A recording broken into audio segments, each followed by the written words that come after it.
A spot at Crossway Academy cost 240 marks a year. The Garth family had never had that kind of money.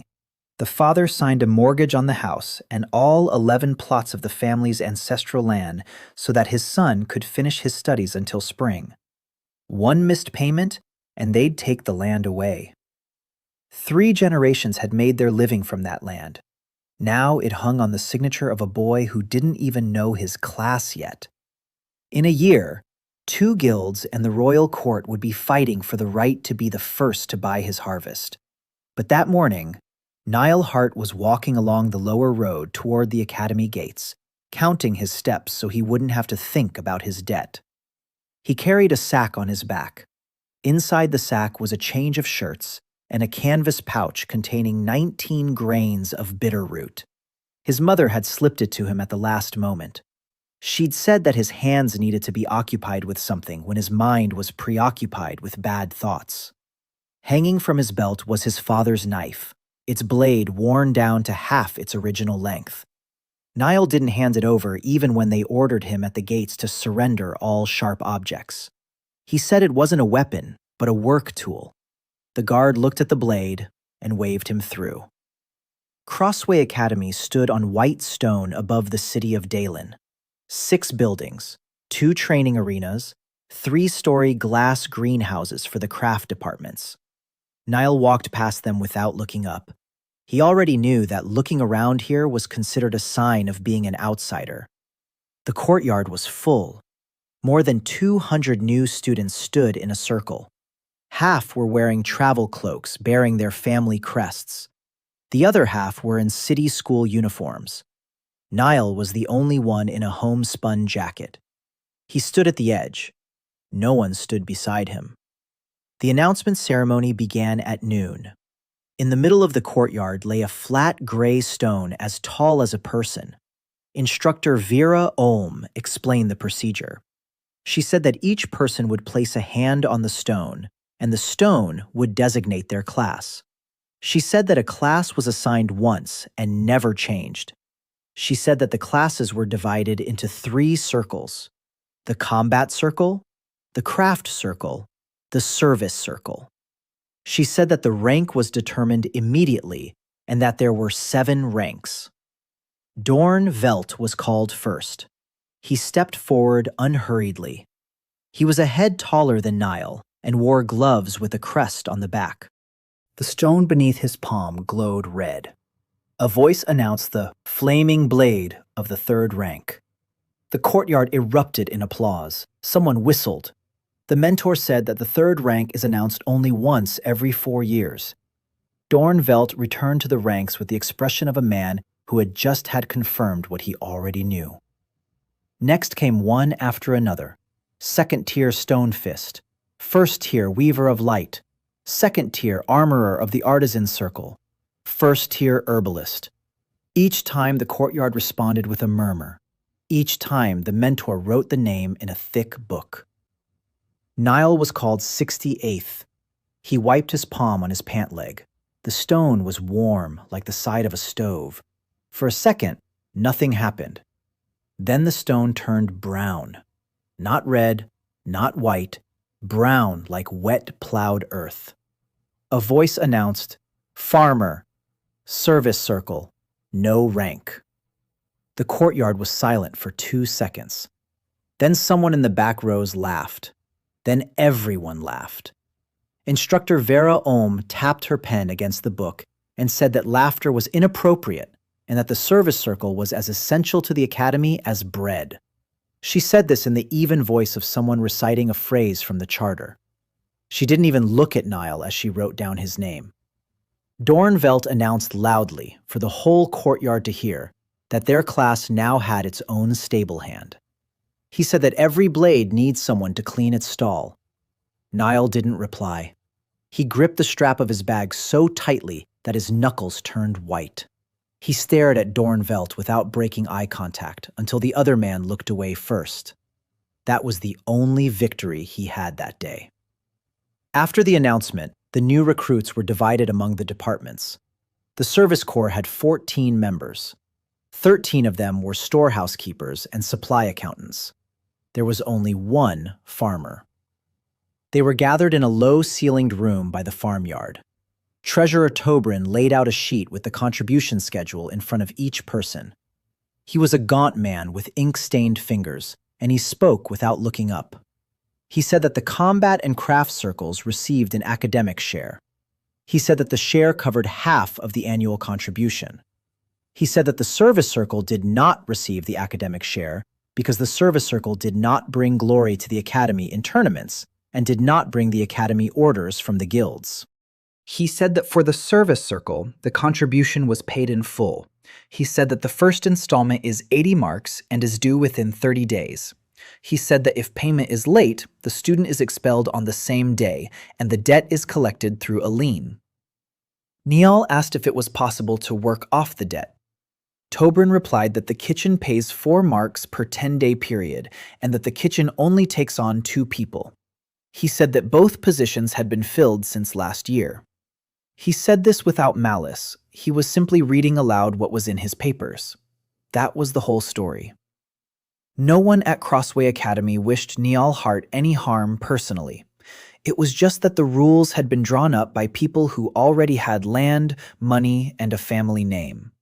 For such people, the fee was a trifle. For Niall, the fee was his home.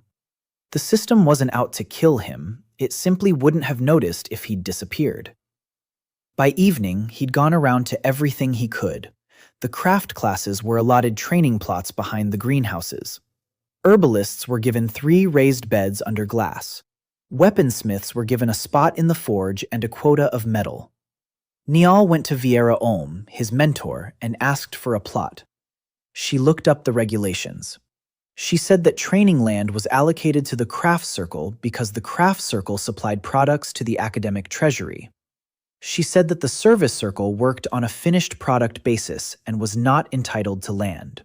She said she was sorry. She really did feel sorry for about 3 seconds. Then she was called away and left. That night, Niall sat on his bed in the 8-person dormitory. 7 were asleep.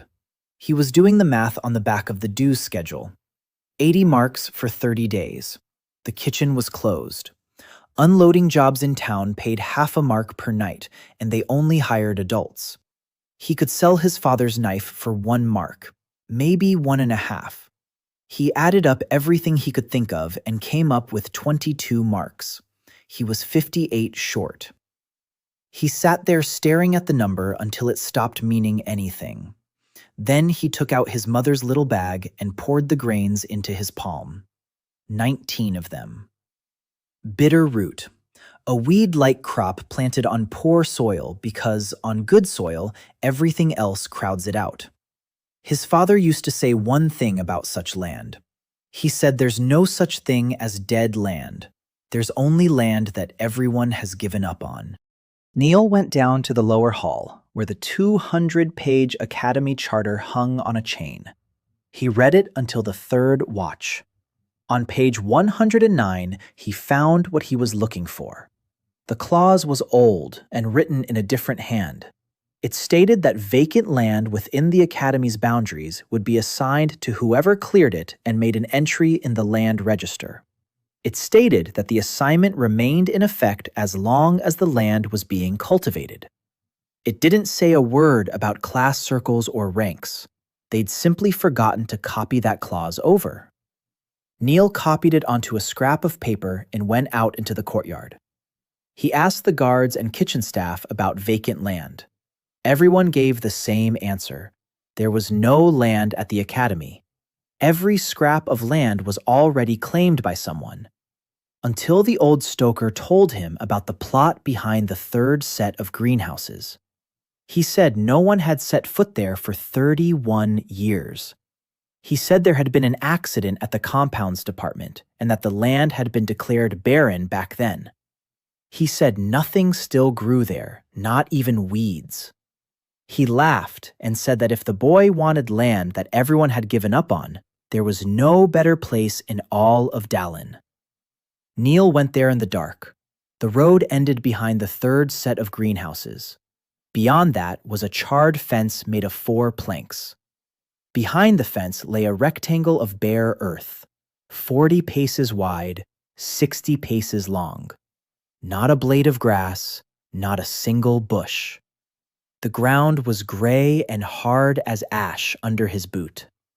On one side stood the skeleton of a burned-down shed. On the other ran a ditch.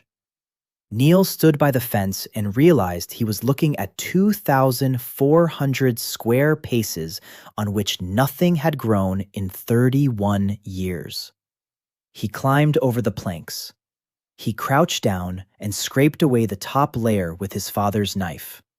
Beneath the ash was ordinary soil, dense, cold, as alive as soil untouched for a third of a century could be. He took out a small bag, 19 grains. He left 18 in the bag. He placed one in the palm of his hand. He thought of just one thing. If it didn't sprout, he would lose one seed out of 19. If it did sprout, he would have something he hadn't had for a full day. He pressed the seed into the gray soil with his thumb and sprinkled ash on top. He sprinkled ash over the seed and remained crouched there. Nothing happened. The ground was cold. The night was cold. Neil realized he was sitting in the darkness on a pile of ashes, waiting for a miracle from a weed. He stood up and went to work. Until dawn, he pulled what was left of the burned-down barn out of the ground. Charred beams, a rusty barrel hoop, a piece of a glass retort with a melted edge. He piled it all by the ditch. He climbed over the fence 4 times to fetch water from the horse trough. By morning, his palms were scraped raw and bleeding. His back wouldn't straighten. Less than a quarter of the area had been cleared. But according to Article 109 of the regulations, clearing was required, not plowing. Niall decided that would be enough for the report. At 6 in the morning, he was standing outside the Academy's Land Survey office. The office opened at 7. Clerk Malik Kron arrived at 7:45 with a pie in his hand. He listened to Niall without stopping to chew. Then he laughed so hard he dropped half the pie. He said that in 31 years, Niall was the 3rd person to request this land. He said the previous 2 had been drunk. Niall placed the transcribed section of the charter counter. Malik Kron stopped chewing. He took out the land register. He leafed through it for a long time and said that the entry would cost a 2-mark fee and that the fee was non-refundable. Niall laid out 2 marks. That was all he had left after the journey. Malik Kron dipped his pen and wrote down the name. The plot behind the 3rd set of greenhouses, 40 by 60 paces. Holder, Niall Hart of the Service Circle. He said that the claim remained valid as long as the land was being cultivated. He said that if the land lay fallow for 40 days, the entry would be cancelled. He said that in all these years, the rule had never been enforced because there was no land at the Academy. Niall left the office with the paper in his hand and not a single coin in his pocket. He returned to the plot at 8 in the morning. He climbed over the fence and stood there. Where there had been gray ash the night before, 19 stalks now stood, each one taller than a man, as thick as a wrist. Dark green, almost black, with faceted ribs. Wide, fleshy leaves unfurled at the top. Heavy amber droplets slowly crept down the ribs of the stems. Niall sat down right on the ground. He planted a single seed. He saw 19 plants. He reached into the little bag. The little bag was empty. He remembered climbing over the fence with the water, how the little bag had caught on a board, how he hadn't checked. 18 seeds had spilled out across the plot during the night, and all 18 had sprouted in a single night. The bitter root grows for 4 months and produces a soft, creeping bush that reaches knee-high. Niall had known this since he was 6. What stood before him wasn't even 1/10 as much like the bitter root. He touched a drop with his finger. It was sticky and smelled like crushed pine needles. He stood up to walk around the field and fell to his knees. The world swayed and darkened at the edges. He sat on the ground for about 20 minutes before he could stand up again. His hands were shaking. His head was ringing the way it does after 3 days without sleep. He wasn't hungry. He wasn't sick. Something had simply been taken from him. This was the first payment, and he understood it immediately. The earth didn't grow anything from nothing. The earth took from him. He collected the drops with his father's knife into 2 empty ink vials he'd found in the trash behind the building. He ended up with 6 vials, each about a finger's height. By noon, he'd cut open an old wound on his forearm, one that hadn't healed since his trip. He dripped some resin onto the edge. The cut was covered with a pink film by the time he had counted to 40. Niall sat and stared at his forearm. In the Department of Compounds, they breathed that ointment for 3 days. He'd seen the price list on the board by the greenhouses. A vial of the academically brewed healing compound cost 40 marks. He had 6 vials in his pocket and not a single coin. He didn't run anywhere. He sat down by the fence and began to wonder what was wrong here. Because if everything were that simple, this plot wouldn't have been vacant for 31 years. He found the first thing that was wrong the next morning. One of the 6 vials had become cloudy. The resin inside had settled and looked like hardened glue. He dripped some onto a cut. Nothing happened. He made a note of the date. By evening, the second one had clouded over.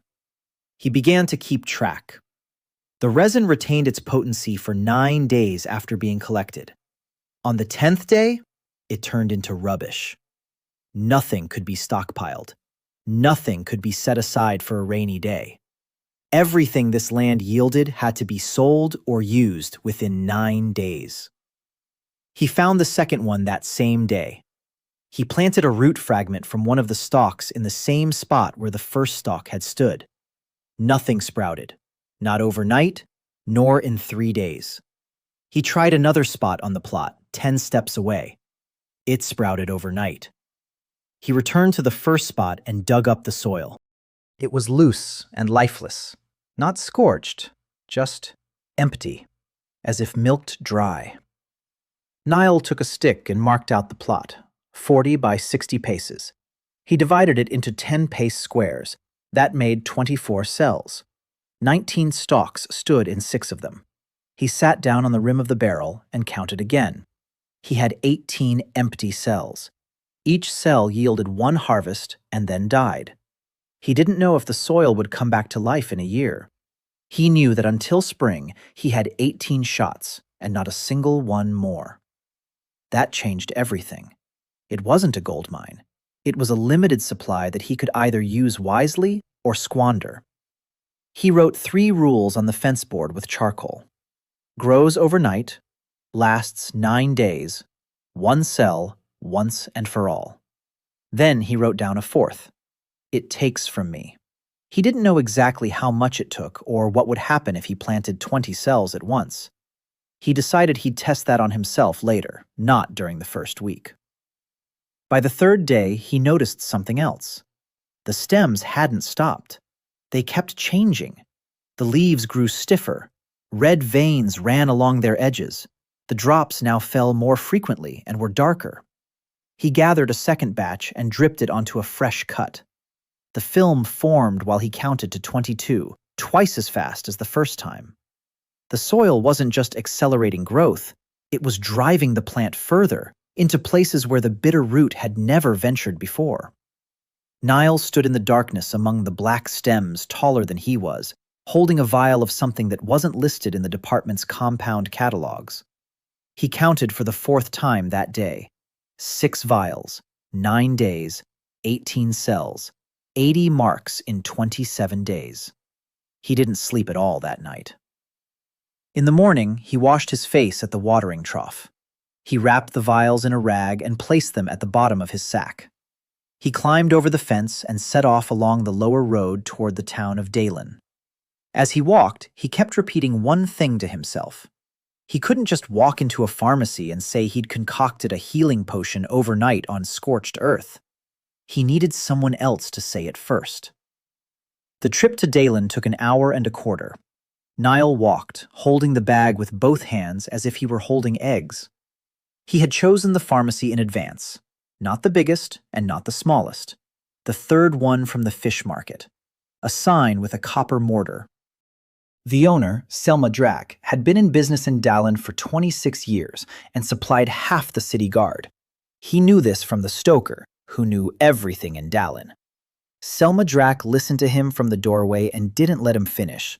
She said she didn't buy goods from peddlers.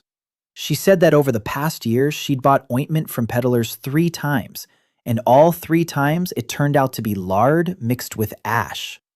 She said the boy would be better off going to school. Neil didn't argue.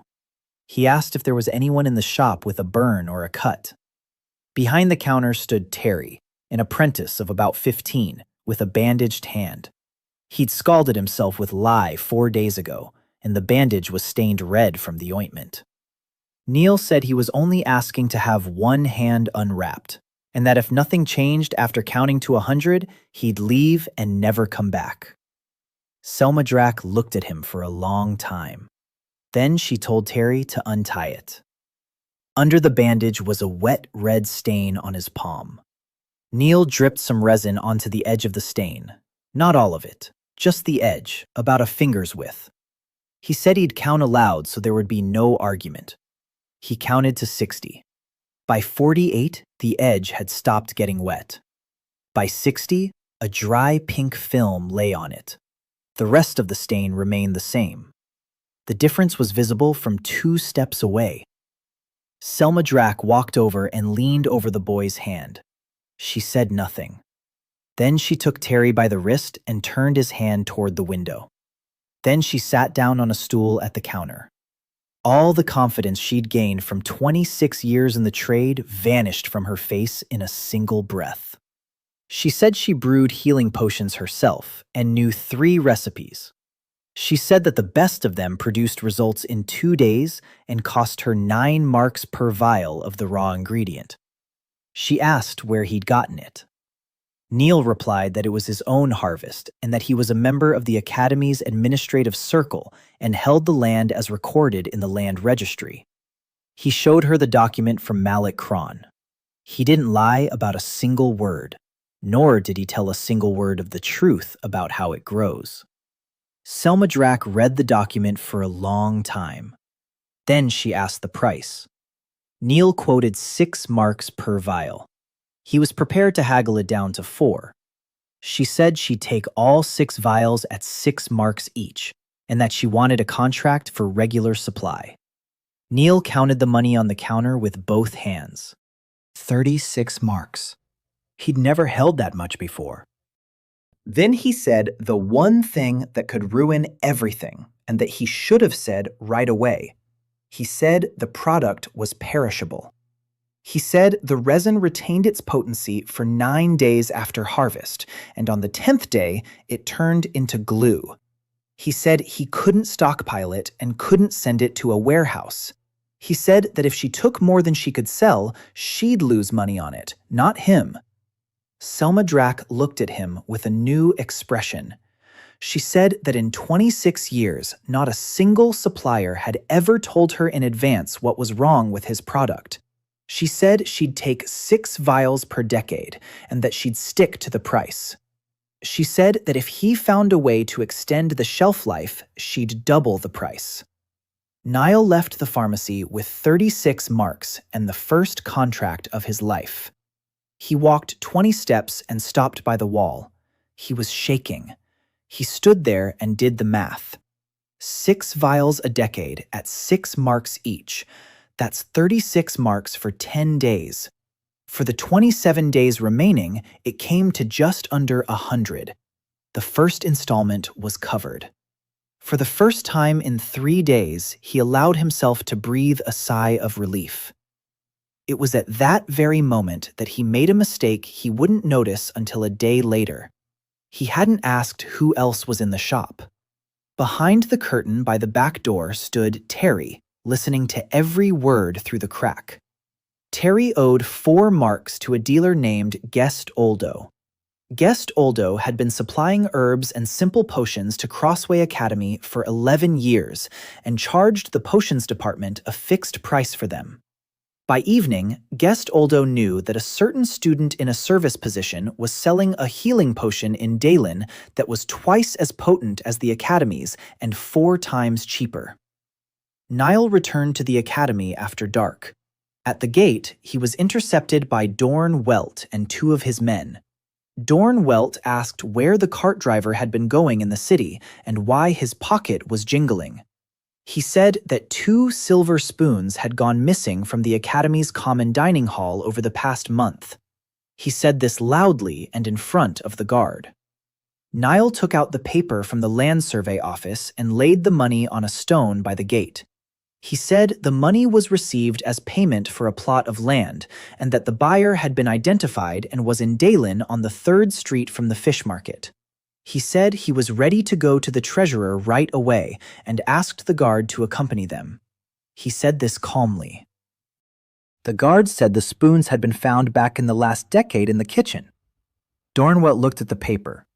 Then he said that the land behind the 3rd set of greenhouses was barren and that not even a garth could grow mold there. He said the boy had simply found a place to steal from. He left first, but he left knowing the pharmacy's address and knowing that it smelled of money there.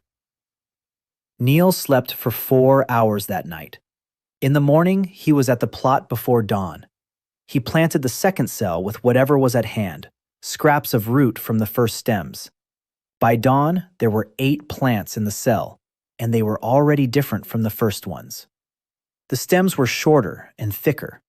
There were more droplets. He collected 7 vials instead of 6, and the high hit him harder than the first time. He sat by the fence for 20 minutes before he could lift the bag.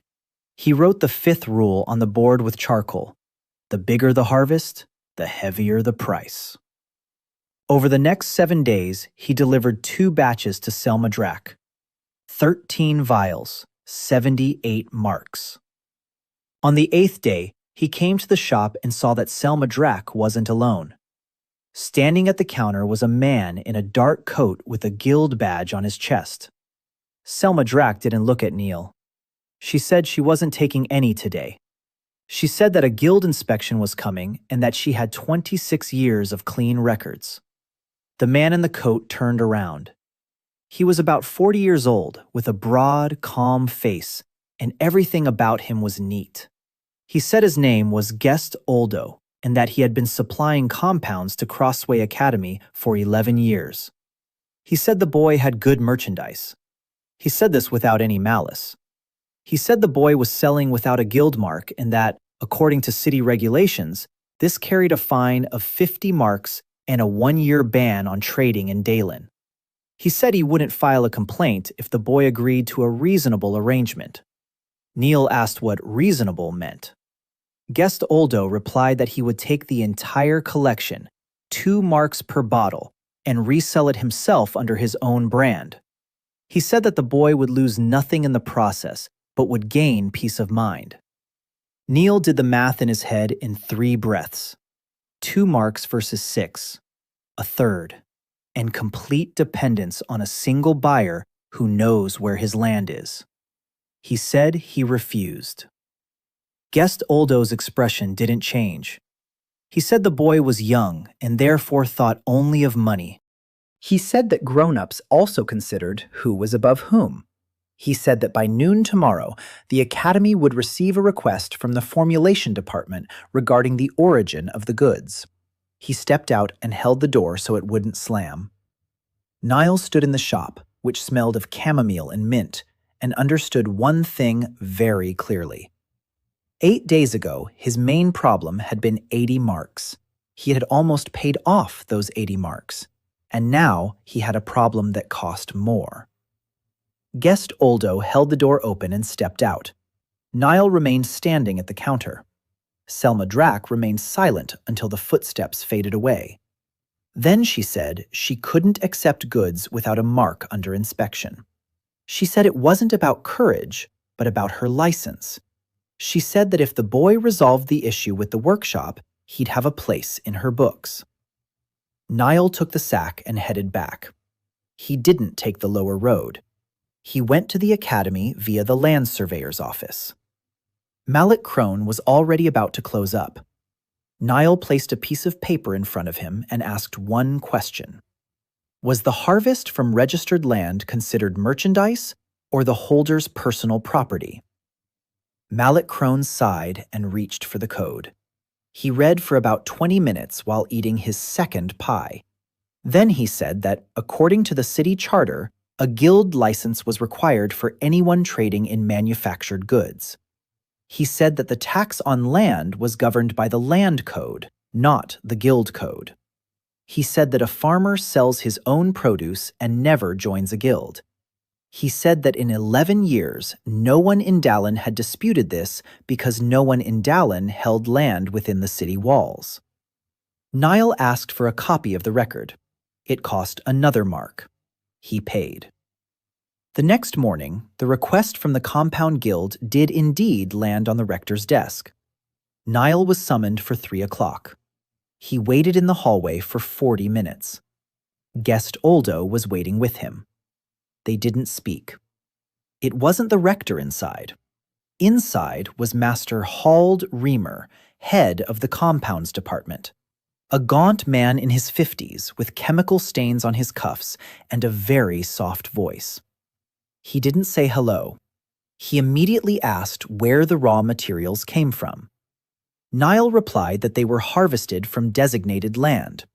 He placed the entry from the land registry and the statement from Mallet Crone on the table. Reamer read both documents twice.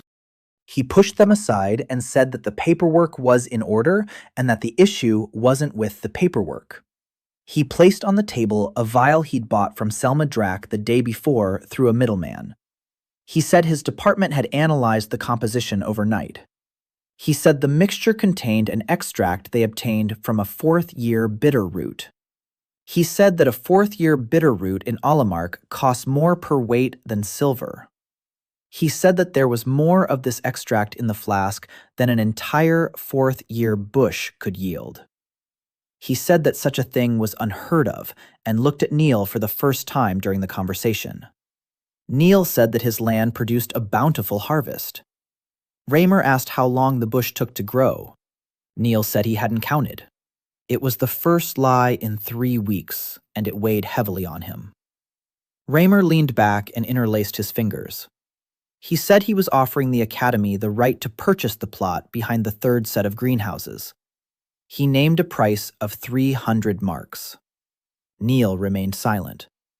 300 marks would cover the entire year with money to spare. 300 marks would pay off the mortgage on the house until the following fall. And 300 marks meant that in a month he'd have nothing left but farmer's class, without a grade and a debt for the 2nd year. He said the land wasn't for sale.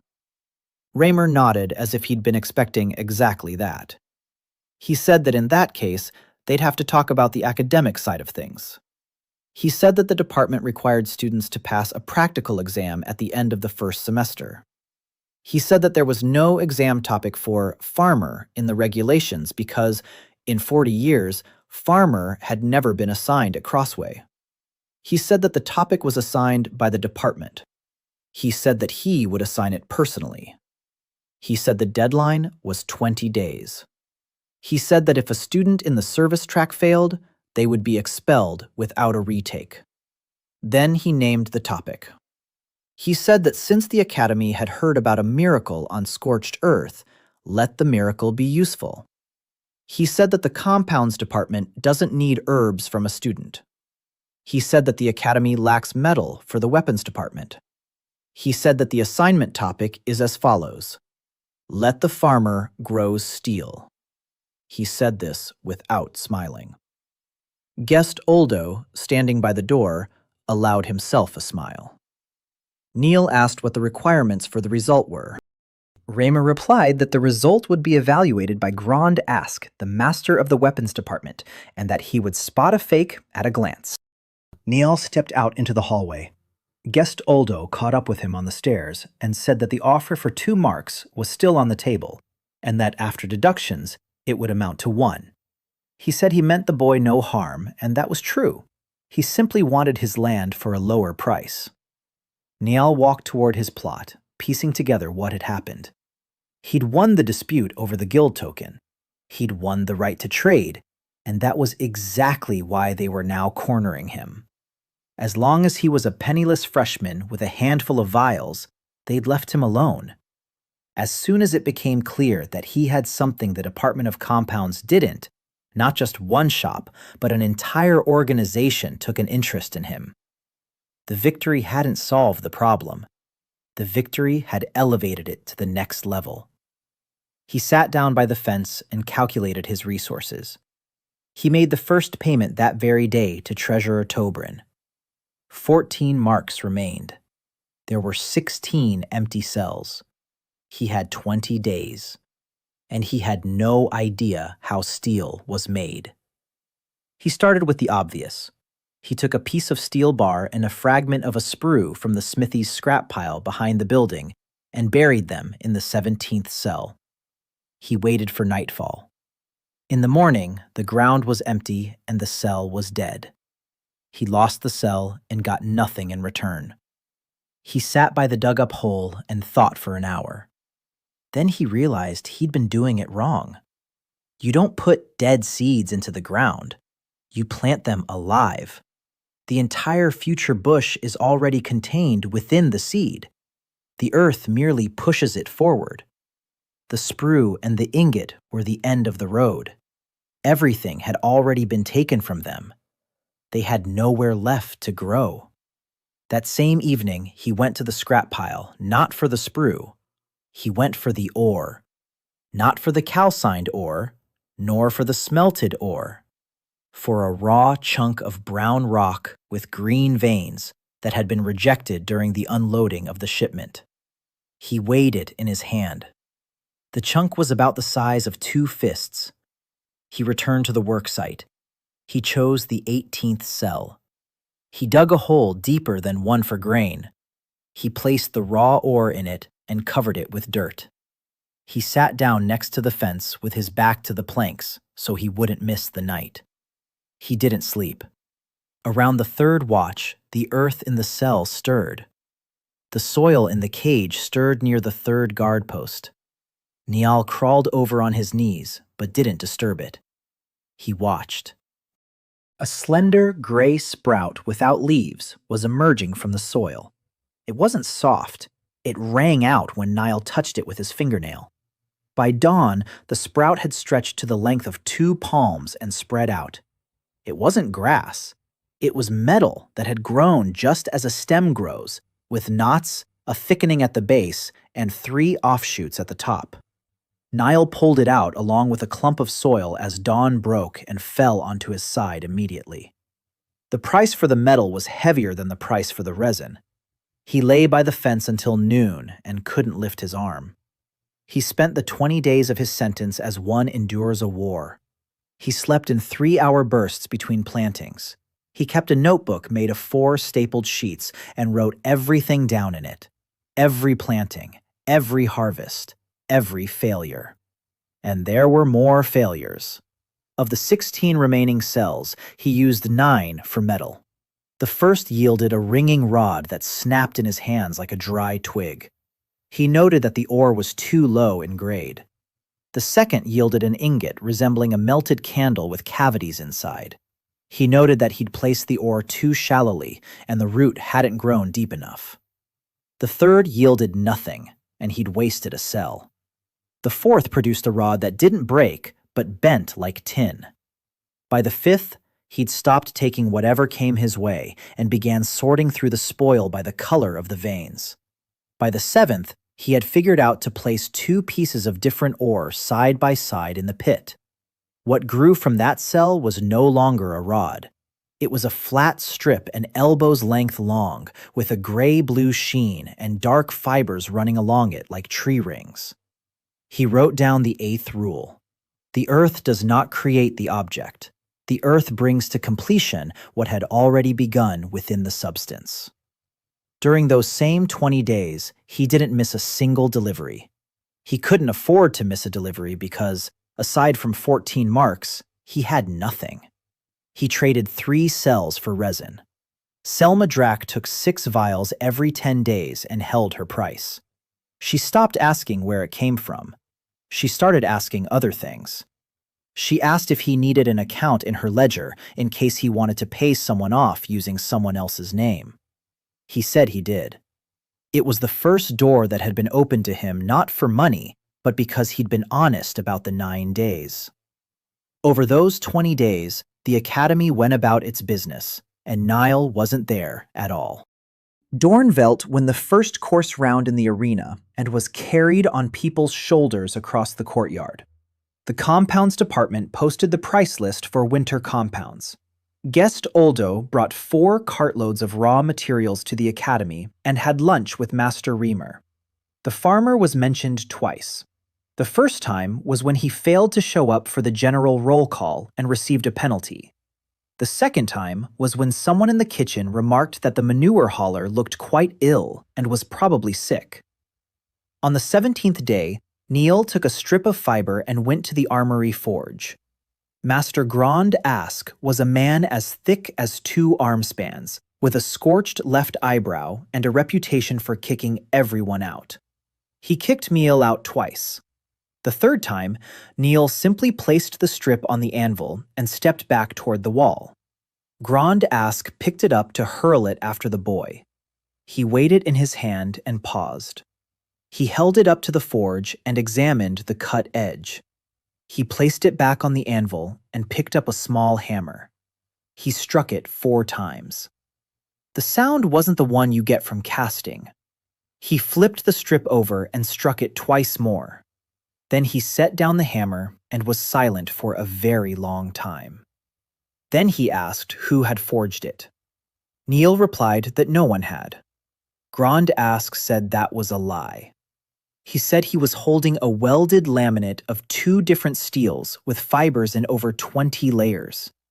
He said that in the capital's armory, it would take 4 men 9 days to forge such a laminate, and they'd charge 40 marks for it before finishing. He said there wasn't a single trace of welding here. He said the layers ran right through it like the grain in wood. He looked at Neil quite differently than he had 10 minutes ago.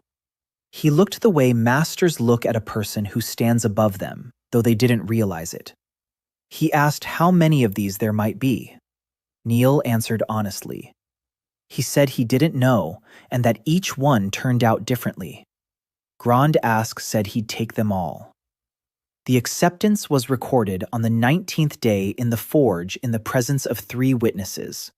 Master Hald Reamer came in person. He brought with him a discharge form that had been filled out in advance. Neil placed 3 items on the anvil: a strip of fiber, a rod that neither broke nor bent, and a third item.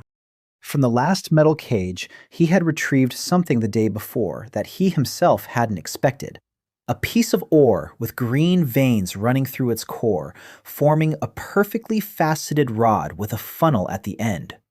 Grand Ask was the first to see it and sat down on a barrel. He said it was a blank for a spearhead and that no foundry in Alamark could produce a funnel of such purity. Raymer approached the anvil and stood over it for a long time. He picked up the strip. He turned it toward the light and saw the fiber. All his quiet composure, which had been based on the assumption that the farmer was incapable of anything, slipped from his face in a single breath. He set the strip down, but couldn't place it straight. He asked Grand Ask if he confirmed that it was steel and that it was suitable. Grand Ask replied that it was the best steel he'd handled in 19 years in Crosswain. Raymer signed the receipt. He folded the payment slip and tucked it into his sleeve without looking at it. He said one last thing. He said that now he believed the land behind the third set of greenhouses wasn't scorched. He said the academy had a duty to know what was growing within its boundaries. He said this was no longer a matter for the department. He left first. Neil walked out of the smithy with the signed transcript and the 22 marks that Grand Ask had given him out of his own pocket for the rod. He made his way to the treasury. Tobrin accepted the 80 marks for the second installment, 12 days ahead of schedule. He recorded the amount and looked up. It was the first time in 2 months that he'd looked up. He said that in 9 years of service, the administrative office had never paid in advance. He said they'd record this in his personnel file. Neil walked toward the district office at dusk and allowed himself to walk slowly. The payment was settled. The account was in good standing. The land was his. For the first time since the day the stone had named him farmer, he had somewhere to go. The respite lasted exactly until he reached the fence. A man was standing by the gate to his plot. Not a student, not a professor. A man in a travel cloak with 2 escorts and a lantern. A Tremont Trade Guild badge hung from his chest. He introduced himself as Ivor Kist and said he'd been waiting since noon. He said that the Tremont Guild had been monitoring deliveries to the academy for 8 years. He said that the healing ointment from the third stall in the fish market had been inspected by a guild inspector and that there were no such extracts in the kingdom. He said that the steel from Crossway's armory had been weighed by one of their men that morning.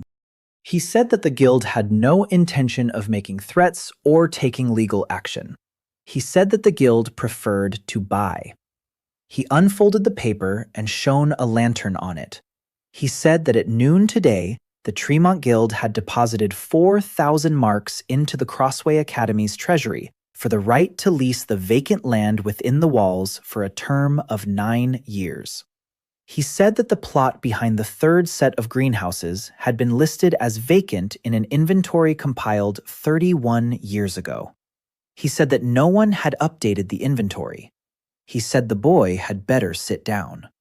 He told the boy he'd better sit down. Niall didn't sit down. He asked for a piece of paper. Ivor Kist handed him a sheet without objection and shone his flashlight on it himself. The lease agreement was drawn up by the book. It bore the Crossway Academy seal, the signature of the rector's office, and today's date. The amount was 4,000 marks payable in a lump sum. Term, 9 years. Attached to the contract was a list of 14 items. Each item was a plot of land. Each plot included a description of its boundaries. The 12th item was his. 40 by 60 paces behind the third set of greenhouses. The land was scorched and unsuitable for cultivation. At the bottom was the date of the survey, 31 years ago. Niall read the document 3 times. He asked if the guild knew that the plot had been registered in the land registry 3 weeks ago. Ivor Kist replied that he did.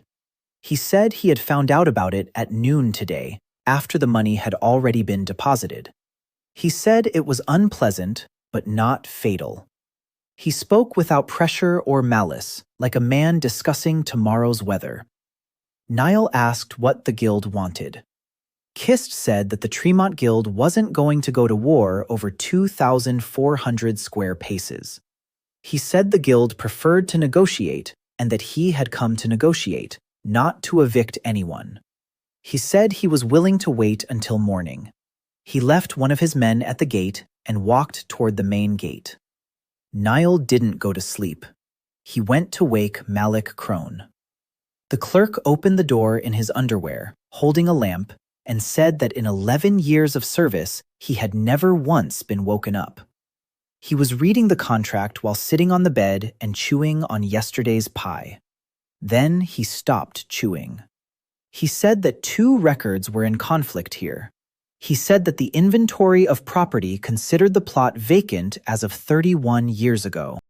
He said that the land register considered the plot assigned as of 3 weeks ago. He said that the later entry takes precedence over the earlier one, and that, according to the land code, the boy was right. Niel exhaled. Then Malik Crone raised a finger and spoke the second part. He said that the claim remains valid as long as the land is being cultivated. He said that the period of inactivity is 40 days. He said that if the plot lies fallow for 40 days without being cultivated, the record is automatically voided without any dispute, and then the plot will return to the list of vacant plots, a list that has already been paid for 9 years in advance. He said that the guild surely knows this provision better than he does. Niel returned to the plot around the 4th watch and sat down by the fence. He looked at his 16 unharvested plots and counted not money, but days. 40 days. The land is being cultivated as long as he steps onto it. That means they can't evict him. That means they can simply refuse to let him in. In the morning, he realized that Ivor Kist had thought exactly the same thing, and a day earlier. By 8 o'clock, posts had been set up along the entire outer perimeter of the 3rd set of greenhouses. By noon, a pole had been strung between the posts. 11 men were working, all wearing identical gray jackets with the Tremont badge. They didn't set foot on Niel's plot. They didn't touch a single board of his fence. They fenced off everything around it. They blocked the path from the buildings. They blocked the approach from the kitchen. They placed a pole across the ditch. By evening, Niel's plot lay like an island within someone else's leased land. The horse trough from which he'd been hauling water for 3 weeks was now on guild land. Niel walked toward it, but they wouldn't let him through. They didn't say a single rude word to him. The shift supervisor explained that this was leased territory and that passage through it was possible only with written permission from the leaseholder. Niel asked how he could get to his plot. The supervisor replied that the path on the east side was clear. The east side meant going around all the 3rd greenhouses and through the lower courtyard. 1,200 steps instead of 200. With the buckets, that came to an hour per trip. Ivor Kist arrived at sunset and brought a folding stool with him.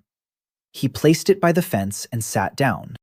He said he wasn't going to pretend this was a coincidence. He said the pole was there by law, that the water on his land was there by law, and that the boy could walk to his field as much as he wanted. He said the math was simple.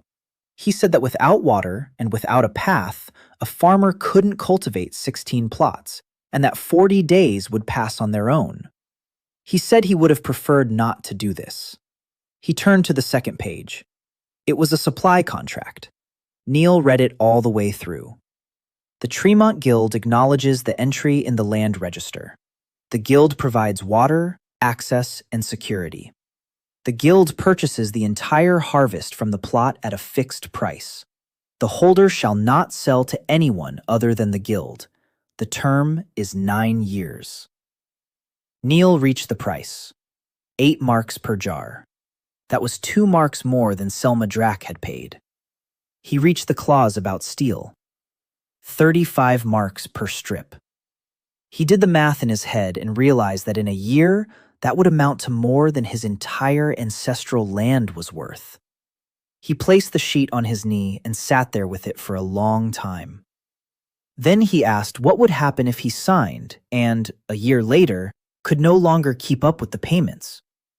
Kist replied that in that case, the guild would take the plot as compensation for non-performance. He answered honestly and without hesitation. Niel said he wouldn't sign for 9 years. Kist asked why. Niel said that in 9 years, he would no longer be the kind of person who makes decisions. He said he'd seen his father sign a mortgage for 11 plots and that, after that, his father woke up every morning not as a master, but as a debtor.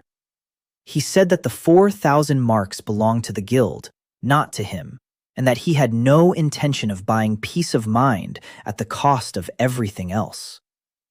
Ivor Kist looked at him with interest for the first time that evening. He said that was an expensive kind of pride. Neil said he was offering something else.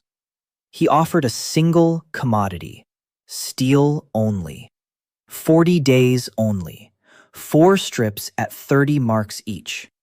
In return, the guild would sign an acknowledgement of the entry in the land register and grant access to water and passage for the duration of the contract. The resin would remain his, and he could sell it to whomever he wanted. Kiss said that 4 strips for 40 days wasn't enough. Neil said that was all he could offer without lying, and that he wouldn't lie about a single point. He reminded them of the resin's 9-day shelf life. He said he'd warned Selma Drack in advance and lost money because of it, and that the guild could verify this with her within an hour. Keist remained silent. Then he said he would check.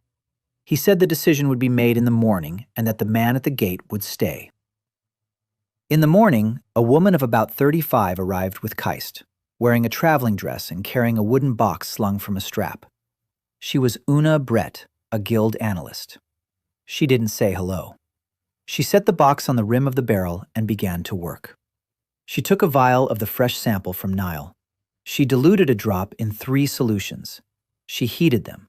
She dripped them onto paper. She counted aloud. On the 3rd sample, she stopped and asked Keist to confirm the date of the harvest. He replied that it was yesterday's. She said that was impossible. She said that an extract of such density comes from a 4th-year root, and that she had seen a 4th-year root only twice in her life. She took a strip of steel out of the box, the one the guild had weighed the day before in the forge. She placed it next to the test tube. She looked at the scorched area, at the 19 black stalks, at the torn open dead cells, at the boy in the homespun jacket with his father's knife on his belt. All her professional composure had held out until that very second. She sat down right on the rim of the barrel and said that in her 11 years with the guild, she had never signed a single report she couldn't explain. She said this report would be the first. Ivor Keist signed for 40 days. He crossed out 9 years with his own hand. He added a clause acknowledging the record, water, and access. He added 1 point of his own.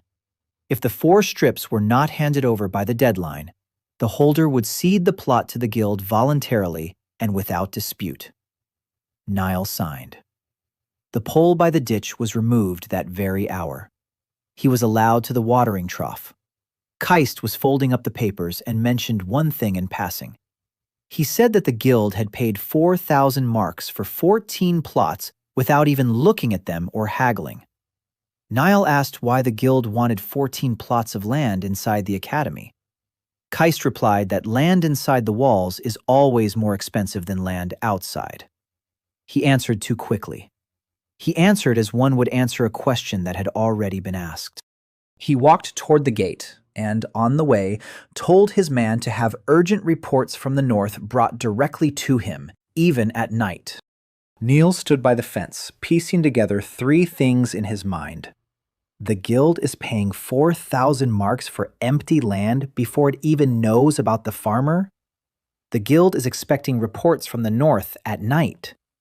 And Master Hald Reamer, who signed off on the report yesterday, sent a request this morning to the Royal Chancellery in Alamark seeking clarification regarding an unaccounted-for source of raw materials within the Academy's boundaries. Malik Crone told Neil about the request. He said he had seen the document with his own eyes when he carried the transcript to the rector's office. He said that the Chancellery takes between 4 and 9 months to review such requests. He said there was no need to worry just yet. He said this and looked away. He looked away, and Neil didn't forget it. But there was no way and no reason to pursue the matter. There were 40 days, 4 strips, and 7 empty cells out of 24. He lived on 3 things for 40 days: water, scrap, a notebook. First cut. The 8th day. He sorts the blacksmith's scrap by the color of the veins and piles the ore into 4 heaps. Grand Ask comes out of the smithy to take a look and says that the brownish-green ore is the worst kind and gets thrown out first. Neil takes precisely the brownish-green ore. Second cut. The 17th day. He places 3 pieces of different ore in a pit with a fragment of an old file between them.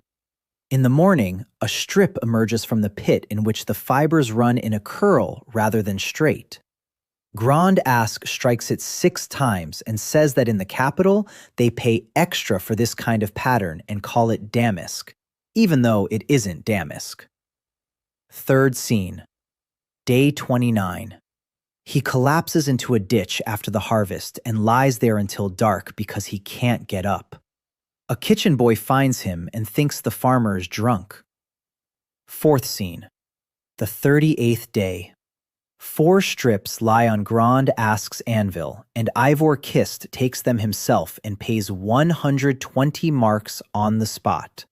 He says the guild would like to extend the contract. Neil says he'll think about it. He doesn't refuse. He's already realized that you should refuse such people less often than you'd like to. By the end of the 40th day, he had 206 marks, 48 of which he gave to Treasurer Tobrin in advance. 3 cages remained empty, and that's when he allowed himself the only thing that could be called a break. He spent 2 days on something that didn't bring in any money. He went to see the academic gamekeeper, Reuven Tal. The gamekeeper ran the menagerie attached to the Department of Escort. 22 enclosures, mounted lizards, hounds, 3 birds of prey for the combat ring. Niall came to ask about eggs. Reuven Tal was an old man with hands covered in white scars, and he spoke slowly. He said he always had defective eggs on hand. He said that the speckled arrowbill lays 9 at a time, and that 2 out of the 9 are viable. He said that the remaining 7 are empty, and that they're thrown into a pit behind the enclosures. He said that if the boy wanted trash, he'd give him as much as he could carry. Niall took 6 eggs and paid 2 marks for them, even though the old man hadn't asked for anything. He said he wasn't taking a gift, but merchandise, and that he wanted it recorded. Reuven Tal looked at him and wrote it down in his book. He said that in 40 years of service, no one had ever asked him to record 2 marks. That same evening, Niall placed 1 egg in the 22nd cage. He dug deeper than the ore layer. He covered it with soil and sat down to wait. The soil began to move during the 3rd watch. What emerged from it was not a plant. What emerged from it was a lump. The shell lay beneath the layer like a blanket, and stripes were peeling off it. By dawn, the mound had opened. What emerged from it was wet and blind and the size of a goose. It was not speckled. It was bluish-gray with a black stripe along its spine and 4 toes on each foot instead of 3. Its beak was 3 times longer than that of a spearbill and had a serrated edge. It perched on the wet ground and looked at Niall. Niall didn't make it to the fence. He collapsed 2 steps from the cage and lay there until noon. The price of life was no heavier than the price of metal. It was different. After the metal, they extracted strength from him. After that, they took the eggs from him for a day. He remembered falling and remembered noon, but didn't remember anything in between. He wrote down the 7th rule in his notebook with different ink. The living take time. He named the beast Sizz, not because that was its name, because it had to be called something. Sizz ate everything he was given and grew faster than a spearbill should. In 9 days, he no longer fit inside the barrel. He didn't fly away from the plot. He slept by the remains of the burned-down barn and woke up when someone approached the pole. Reuven Tal came to look on the 8th day and stood by the fence for a very long time. He said it wasn't a spearbill. He said the notch on the beak was characteristic of a rock screecher, which hadn't been seen in Alamark since his youth. He said the defective eggs weren't empty because there was no bird inside, but because there was too much bird inside, and it couldn't get out on its own. He said the boy had released what people had been throwing into a pit for 40 years. He said this, sat down on a rock, and didn't get up for another half hour. While Niel fiddled with the eggs, Alamark began to creak. He saw the first sign on the spoil heap. The ore with green veins had run out. The cart driver said that the northern mines hadn't sent anything for the 3rd decade, and that even the guild's carts were coming back empty. The second sign was at the city gates. People with carts had appeared. Not merchants, families. They were coming from the north and asking for lodging in Delen, saying they were fleeing the floodwaters. The city guard was keeping them outside the walls. The third sign was in the well in the lower courtyard. The water had turned bitter. The kitchen had switched to using imported supplies and was cursing the contractor. The fourth sign was in his own field. 19 black stalks had turned their leaves in a single night. All 19 were facing the same direction, north. Niel checked this 3 times over the course of 3 days. He changed the supports. He tied them up. By morning, the leaves were facing north again. The payment had changed too. For the same amount of resin collected, it hit him twice as hard as it had a decade ago. He wrote down the 8th rule and underlined it. The earth is drawn towards something in the north. He went to see his mentor, Vera Olm, with this. He chose her over Reamer and the administration because she was the only one who had told him on the first day that laughter was out of place. She received him in the lecture hall between classes and listened while standing. He spoke briefly. Bitter water in the well. Empty carts from the north. People behind the wall. Leaves to the north. She said the water in the lower well tastes bitter every fall. She said the carts were parked there because of a landslide and that it had been reported in the city newsletter. She said refugees were a matter for the city guard, not the academy. She said plants reach toward the light, and that the north is the only direction from which there is no light.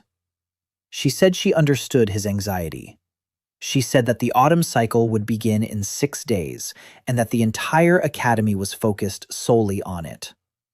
He placed a notebook on her desk, 4 stapled sheets, all the rules, all the dates, all the failures. He said he'd leave it there until evening. She opened it out of politeness.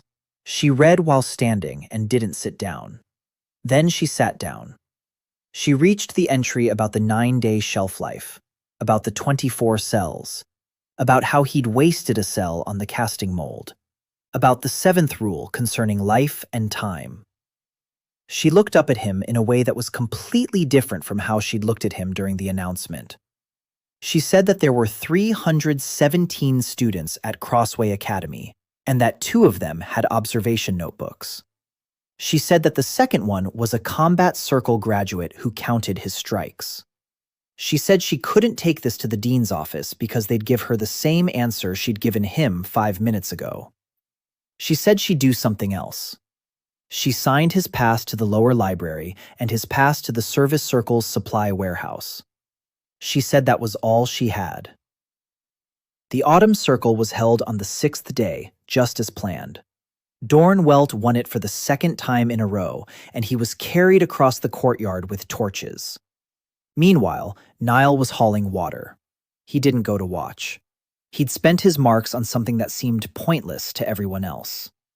He'd bought 12 empty vials with ground-in lids from Selma Drac. He'd given 8 vials of resin to the Academy Infirmary for free and asked only that the receipt be recorded in the log. He arranged with Grand Ask that the next batches would go not to the guild, but to be reforged into pikes for the Academy Guard. Grand Ask asked why he needed this. Niall replied that he didn't know. He was telling the truth. He didn't know why. He only knew that resin couldn't be stockpiled for 9 days in advance, but people could. On the 9th day after the circle, Reuven Tall knocked on his window in the middle of the night. He was wearing only a shirt. He told Niall to go to the menagerie immediately. There wasn't a sound in the menagerie. 22 enclosures. The riding lizards lay motionless. The hounds lay motionless. The birds of prey sat motionless on their perches. They were all lying or sitting with their heads turned in the same direction. The floor beneath his feet trembled once, briefly, as if something heavy had been moved beneath the academy. The stars vanished from the northern edge of the sky, not as a cloud, as a strip. A streak of stars vanished from the northern edge of the sky. Reuven Ta'al said it wasn't a cloud. He said clouds don't move against the wind. Niall didn't run to the rector's office. He ran to Vera Olm and pounded on her door until she opened it. He said 3 things. The beasts lay still, the earth shook, the stars vanished in a streak. She stood in the doorway for 8 seconds. Then she got dressed and went to rouse the rector's office herself. They didn't believe her this time either. They believed her at 4 in the morning when the first horseman arrived from the northern road and couldn't dismount. He said that the Cane Fault had opened 60 miles to the north and that water was coming from there, and with the water came the rest. He died in the guard's arms an hour later. By 6 in the morning, Crossway Academy was no longer an academy. The administration announced the closure. The gates were lowered. A combat circle was formed along the walls. The craft circle was herded into the smithy and the greenhouses. The service circle was put on standby. Instructor Vera Olm read the lists in the courtyard, and her voice did not waver once. The first wave reached Dallin on the 3rd day. Niall saw them from the wall of the lower courtyard, where he'd been sent with water. It wasn't an army. It was a mass migration. The creatures weren't marching in formation, nor were they hunting for prey. They were fleeing from something behind them. The armored ones. Tall ones. Smaller ones trampled beneath the feet of the larger ones. They poured into the city from the northern streets, and within half a day, the city ceased to be a city. The academy held the wall because the wall stood on a cliff and because Crossway's combat circle consisted of 317 men, of whom over 100 knew how to fight. They repelled the first assault within an hour. There were 94 wounded from the first assault. The infirmary ran out of room at 42. The master healer stepped out into the courtyard and announced aloud that there was no healing potion left and that the Department of Potion Formulas had been brewing for 2 days. Niall stood 10 paces away from him with an empty bucket. He had gone to the plot without asking anyone's permission. He had 3 empty cells and 19 black stalks that yielded resin without needing to be sown. He harvested everything he could from them, 21 vials. He took them to the infirmary and returned. Then he did something he'd never done before. He planted all 3 cells in a single night. He cut the roots from the old stalks and put 3 times as much as usual into each hole. He pounded them in with his palms. He covered them with soil, sat down between the cells, and waited. The soil began to yield to the 3rd watch in all 3 at once. When dawn broke, there were over 40 stalks in the plot, taller than a man, and they were dripping so heavily that the drops gathered in little puddles at the roots. Niall collected 68 vials. He carried them to the infirmary. He set the box on the master healer's table, stepped out the door, and collapsed in the hallway. Blood was flowing from his nose. He couldn't bend his fingers. He lay in the infirmary corridor for a full day, and no one attended to him because everyone was busy with those who had wounds. When he got up and washed his face in the tub, he saw his reflection. Above his left temple, his hair was white, not gray with age, white as a faded thread. He touched them and wrote down the 9th rule in his notebook. The cost rises faster than the harvest. The second assault began on the 5th day and was twice as large as the first. By this time, they knew how to count at the academy. They counted the vials, they counted the arrowheads, they counted the water, and they counted the farmer. Grand Ask forged 26 arrowheads from his last strip of leather and handed them out to the archers in the battle circle, saying one phrase to each. He said that if an arrowhead pierced the armor, they should thank the boy from the lower courtyard. 11 of the 26 suits of armor were pierced that day. It was during the second assault that the beasts breached the eastern wall, not through the gate, but through the collapse near the third set of greenhouses. They marched across the guild's land and emerged directly onto Niall's plot. Niall was there. He was there because that's where the last 2 eggs were, the ones he'd buried the day before.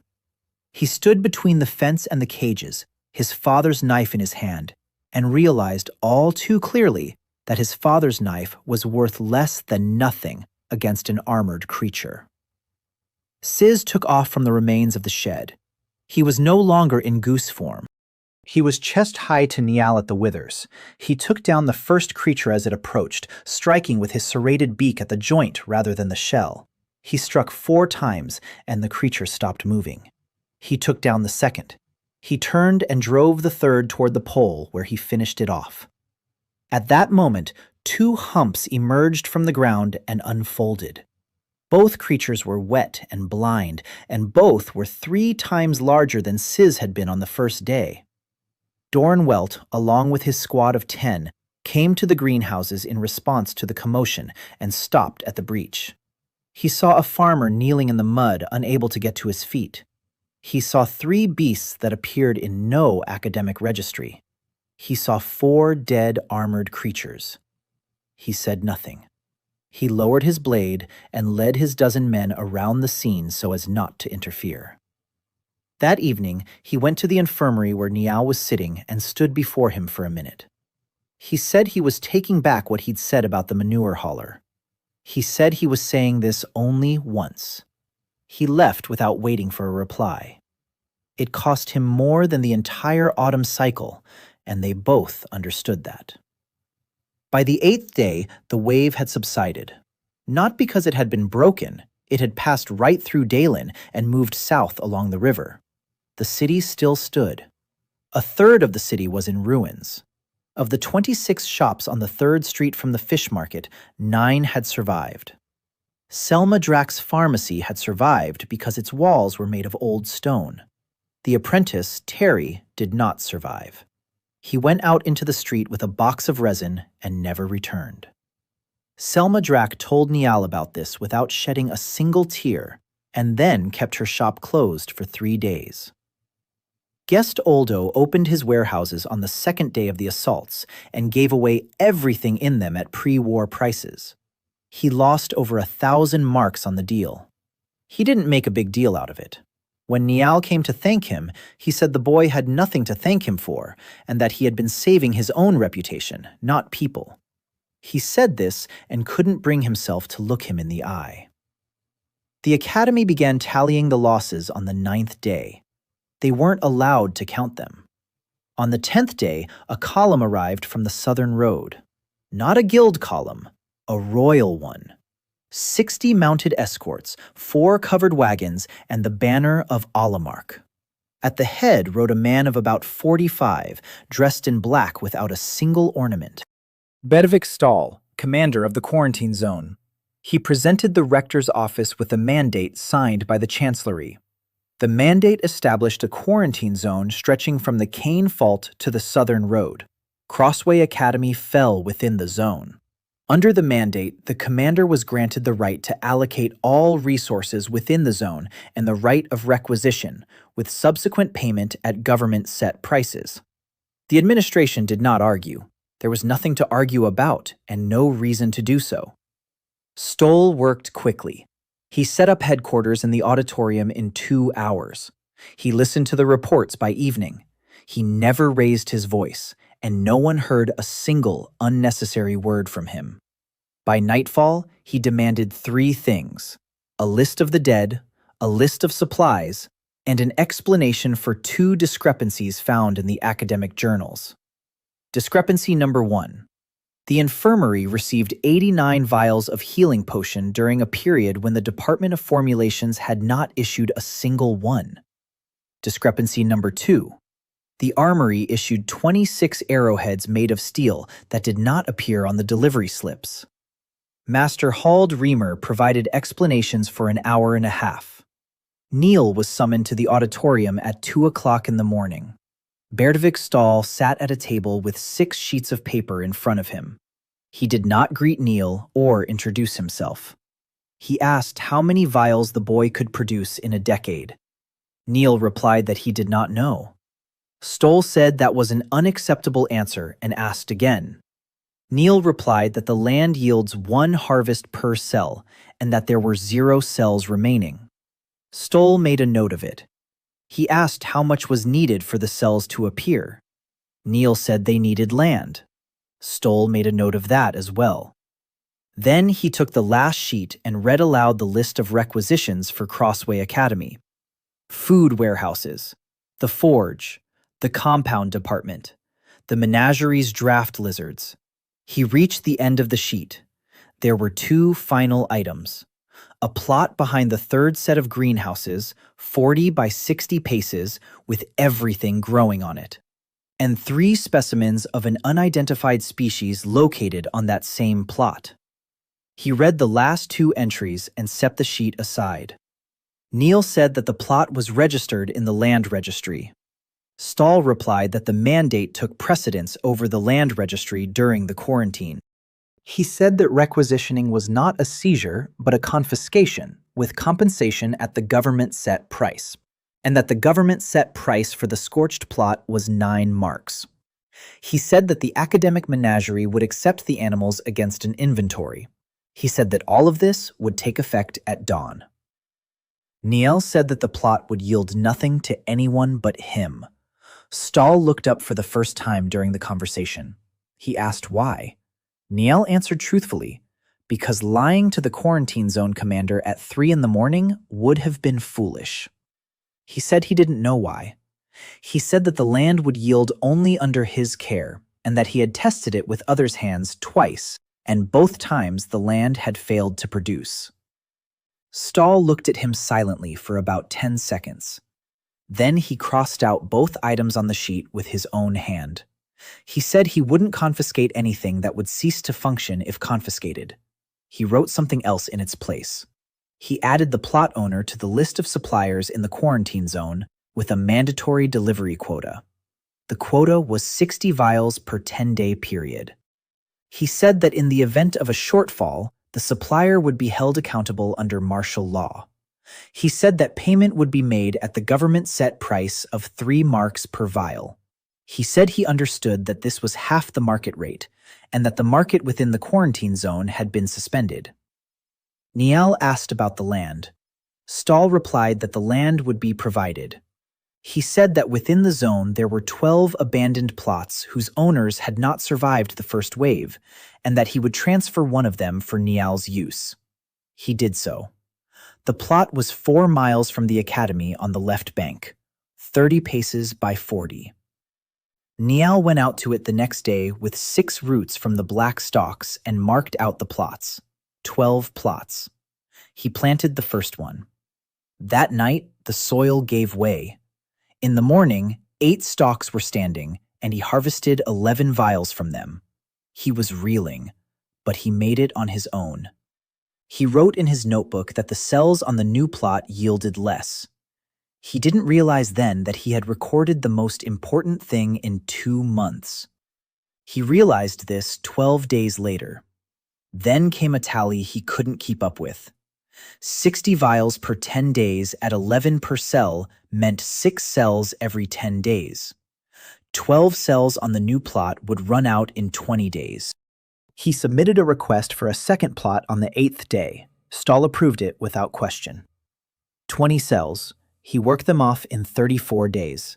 The payment continued as usual, but it was no longer a payment. It was an expense he couldn't cover. He stopped keeping track of how much he slept. He stopped going into town. He collected the harvest and handed it over to Stahl's man at the lower gate, then walked back and went back to cutting roots. Second cut of this period. Grand Ask catches him on the road, turns him toward the light, and says that his entire left side is already white. The third snapshot. Selma Drac sends him, via the kitchen boy, a small bundle of food and a note containing a single line. She writes that the account in her book is in his name and that she has no intention of closing it. Fourth scene. Reuven Ta'al arrives at the new plot, brings 4 defective eggs, and says that the aviary has been destroyed, and these are the last ones. He stays overnight to help with the digging. He says that in 40 years of service, he's never seen a boy work as if he didn't need to live to see spring. Reuven Ta'al died in the second week, not from the creatures. The second wave was smaller than the first and didn't reach the academy. It passed farther to the west. The gamekeeper led 6 draft lizards to the river crossing to evacuate the children from the village on the left bank. The ice hadn't set properly. He got all 6 of them across, but on the return trip, he fell through the ice with 2 lizards.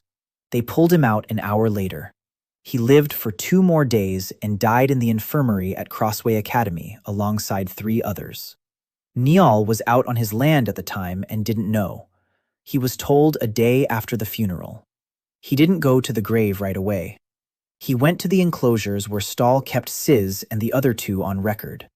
He sat down by the bars and stayed there until dark. Sis stood by the bars and didn't move away. Then Niall returned to his plot and planted the eggs the old man had given him in 4 cages in a row. Out of the 4, 1 hatched. The other 3 cells yielded nothing and died empty.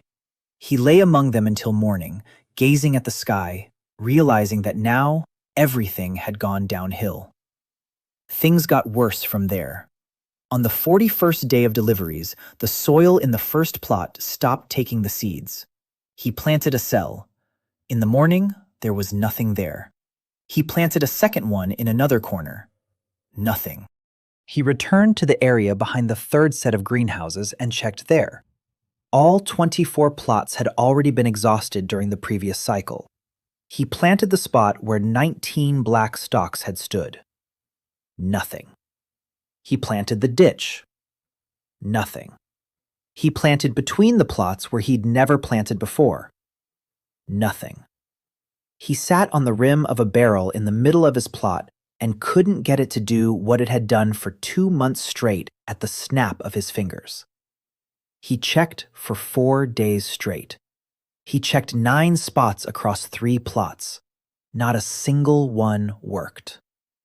The method had stopped working. He failed to meet his quota on time for the first time. Stoll's man recorded the shortfall and left.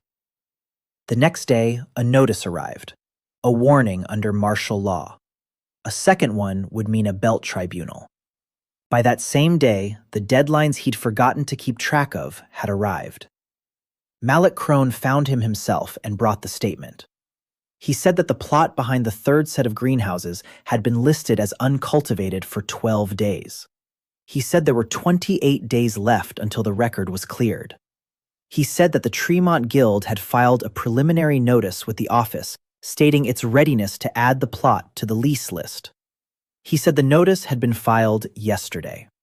He set the paper down and didn't leave. He said that in 11 years of clerical service, he had learned to tell from the paperwork when a person was initiated into the ring, and that the boy had been initiated. He said that if a witness was needed for any record, he would come and tell it like it happened. That night, Master Hald Reamer came to the plot. Alone. On foot. 4 miles. He brought a leather folder with him and sat down on a log without asking. He said that the compound department had analyzed 89 vials down to the last drop.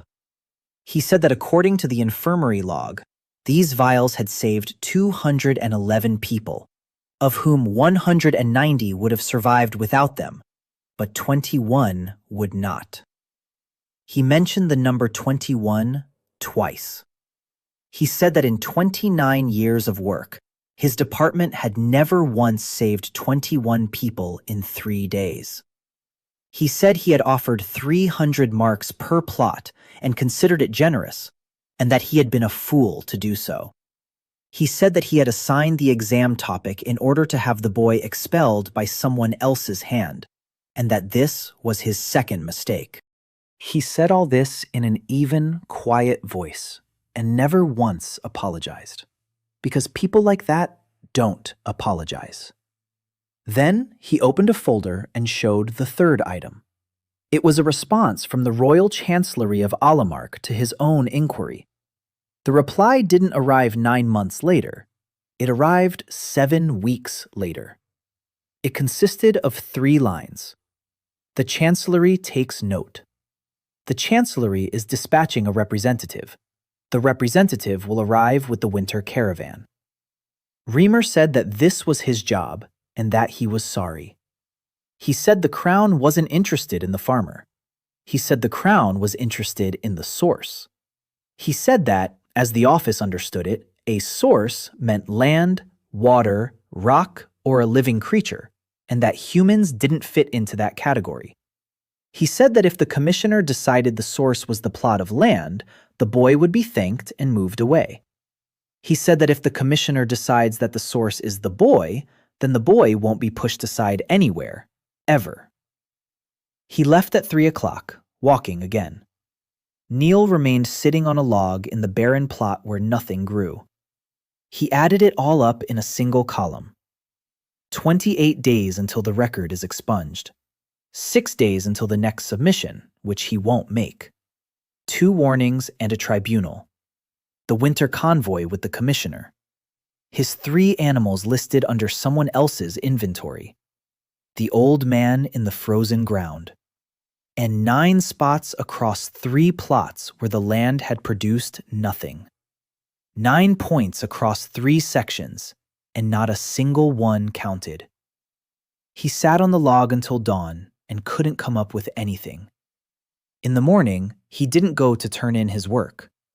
There was nothing to turn in. He went to the lower library using the access pass that Vera Ohm had issued to him 2 months ago, a pass he had never used. He sat there all day. He searched for references to the service track and the farmer class. In the 190-year history of Crossway Academy, the farmer class had been offered 4 times. 2 dropped out in their first year. 1 served in the kitchen for 30 years and died there. The 4th was listed as having been transferred to the administrative department of the city of Dallin. None of the 4 had any land, records, or notebooks. None of the 4 had ever grown anything.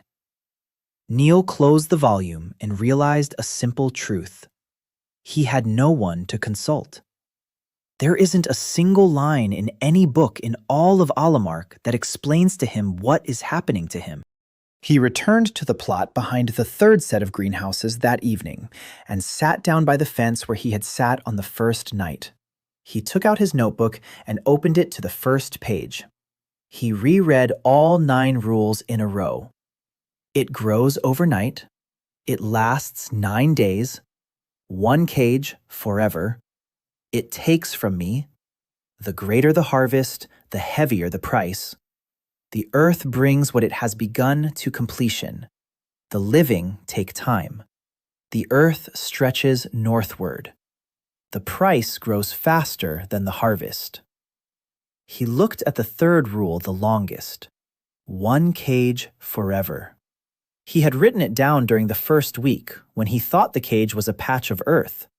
He remembered how his father had spoken of their 11 garden beds. His father had said there was no such thing as dead earth. His father had said there was earth that everyone had abandoned. His father had said this about the earth.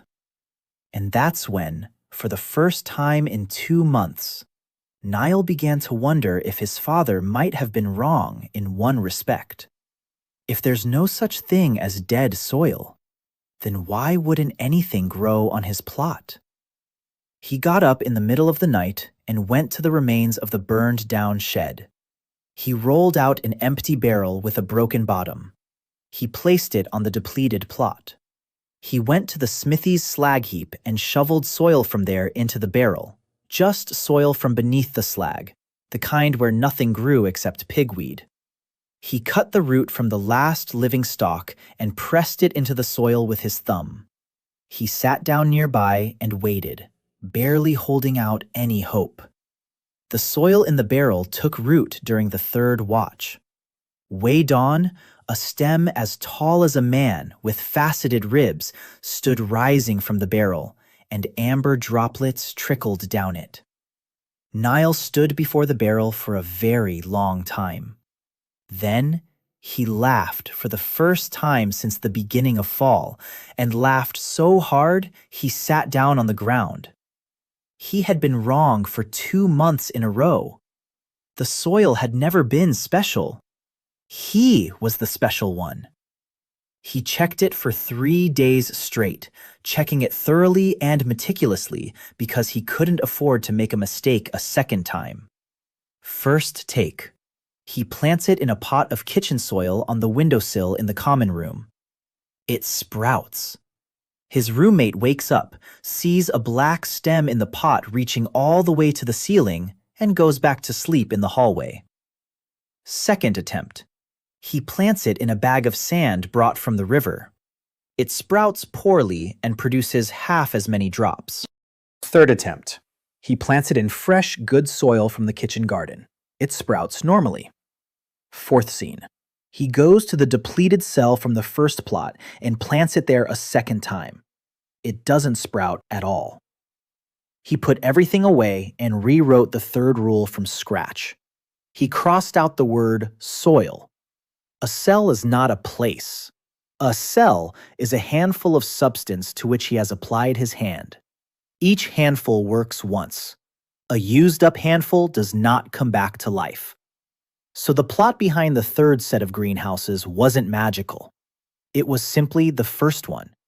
It yielded 24 handfuls and ran out just as any other would have. And that means the Tremont Guild paid 4,000 marks for 14 plots of land that were worth nothing. And that means Commandant Stoll gave him abandoned plots that were also worth nothing. And that means all this time, everyone around him was fighting over land, but the land itself had nothing to do with it. He sat with this thought, and it unfolded further on its own. If a cell is this substance, then he doesn't need a plot of land. He needs volume. He needs barrels, crates, sacks, carts, anything that can be filled and lined up in a row. He needs a place to put them. And he needs a lot of helping hands, because he won't be able to haul this stuff on his own anymore. He calculated the limit. 1 cell is 1 bucket of substance and 11 vials. The quota is 60 vials per decade. That's 6 buckets. He carried 2 buckets per hour. He could line up 60 buckets in a week if he had a week and a back to carry them. He wrote down the 10th rule. Land has nothing to do with it. Count buckets, not steps. On the 4th day, he went to see Treasurer Tobrin. He didn't ask for money. He asked for containers. He presented a pass to the Service Department Supplies Warehouse, signed by Vera Olm 2 months earlier. Tobrin stared for a long time, alternately at the pass and at the boy. Then he dug into his ledgers. He said that the Service Circle's warehouse inventory listed 196 empty salted meat barrels, 80 crates, and 3 broken carts. He said that all of this had been written off 9 years ago and was stored in the old carriage house, and that in 9 years, no one had ever asked about it. He said that in 2 months the boy had paid 2 installments in advance, whereas the Service Circle hadn't paid in advance for 9 years. He said he would write out a warrant and process it as a business necessity. He said that if this turned out to be a mistake, he would lose his job. He wrote out the order and signed it without looking up, because a man who had spent 9 years only giving orders felt awkward about giving something for the first time. Next, Niall needed some helpers. He didn't go to the combat unit. he went to his own unit. There were 14 staff members on the course. He gathered 11 of them in the old carriage house that evening and spoke for exactly 4 minutes. He didn't promise them power or glory. He showed them a barrel with a black stem. He said he'd give each of them 2 marks per 10-day period on top of their academy pay, and that the job was to haul dirt, line up the barrels, and keep quiet. He said that keeping quiet was half the job. The warehouse keepers and supply clerks looked at the barrel and exchanged glances.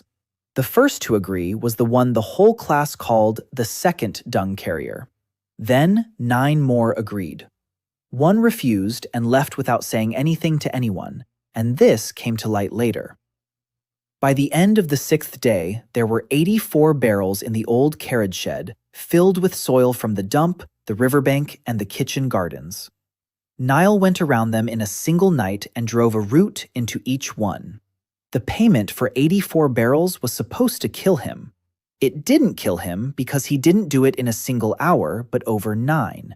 And because between rows, he would lie down right on the floor and rest for 10 minutes. By morning, there was a grove in the shed. 84 stalks were pressing against the ceiling beams. 11 servants stood in the doorway and did not come inside. The harvest went on all day. 926 vials. Niall turned in 60, the quota for a man of Stoll's stature, and thereby had the warning lifted. The remaining 866 he turned in to no one. He recalled the 9 days and counted again, and he realized that, for the first time, this number was working in his favor. 866 vials that would burn up in 9 days. That wasn't merchandise. It was a weapon with a lit fuse. He sent for Ivor Kist and guest Oldo at the same hour and scheduled the same time for both of them. He received them in the carriage house among the barrels. Guest Oldo entered first, paused in the doorway, and said that in 11 years of trading in compounds, he had never seen so much healing agent in one place, not even in the government warehouse in the capital. Ivor Kist entered second and said nothing. He walked around the rows. He counted the barrels. He scooped up a handful of soil from a nearby barrel, rubbed it between his fingers, and sniffed it. It was soil from the forge slag heap at Crossway Academy. He held it in his hand and very slowly realized what this handful meant for the 14 plots for which the guild had paid 4,000 marks. All his composure, which had been based on the fact that land was something that could be bought, slipped from his face in a single breath. He placed the handful back into the barrel very carefully, as one would put back something that didn't belong to them. He said that the guild was ready to discuss any terms. Niall said that the terms would come later, and that first he would ask one question and wanted an honest answer in front of a witness. He asked why the Tremont Guild had paid 4,000 marks for 14 vacant lots inside the academy walls, 3 weeks before it had even heard of him. Ivor Kist was silent for a very long time. Then he said that the guild had received a report from the Northern Spears 8 months before the rift. He said the report mentioned water and that the mines would have to be abandoned. He said the guild wasn't buying up land. The guild was buying up spots inside the walls where one could stand when it was impossible to stand outside. He said the 14 plots in Crossway were just the beginning of the list, and that the guild had 11 such lists throughout Alamark. Guest Oldo in the corner said very quietly that he'd known about the water in the mines since spring, and that he'd spoken about it at the guild meeting, but that they'd laughed at him. Niall stood between 2 men who'd both known about the fault for 8 months and who were both silent, each for his own reason. He thought of Ruveen Tall beneath the frozen ground, and of Terry, who had gone out into the street with a crate. He didn't say a word about it aloud. He said he was proposing a deal and that it would be brief. And at that moment, the winter caravan entered the courtyard of Crossway Academy, 4 days ahead of schedule. The winter caravan pulled into the courtyard 4 days ahead of schedule. Niall found out about it from a kitchen boy who had run into the coach house. Ivor Kist heard it too and acted strangely. He said they would discuss the deal later and left sooner than he should have. Guest Oldo stayed behind. He said that if the boy needed someone who knew how to keep quiet in the presence of the crown, he would stay in the stable and repair the crates. He took off his cloak and stayed. The crown's representative was named Hesk Moore, a woman in her 40s, dressed in a gray, threatening cloak without a single insignia except for a seal on a cord. She was accompanied by 2 scribes, 8 mounted escorts, and 1 person in a closed carriage whom no one had seen. She did not take the assembly hall. She took a corner in the lower chancery and demanded 3 things: the land register, the infirmary log, and the armory's invoices for the past 2 months. Mallet Crone carried the land register himself and stopped by the carriage house on the way. He said that the commissioner read quickly and didn't ask for clarifications, and that in 11 years he had never seen anyone read the register as if they already knew exactly where to look. He said she had marked an entry from the 3rd week of autumn with her fingernail. The first person Hesk Moore summoned was not Niel. She summoned Grand Ask. The master returned from the chancery 2 hours later and went straight to the stable. He sat down on a crate and said he hadn't been asked about steel. He'd been asked about hands. He said she had asked the same question in 9 different ways. Could the boy lay his hand on the metal? Had he held the strip before it became a strip? Had he touched the ore? He said he had answered truthfully and that the truth was bad. Niel had touched every piece. Second, she summoned the master healer. Third, Vera Ohm. Fourth, Master Hald Reamer, and she kept him there for 4 hours.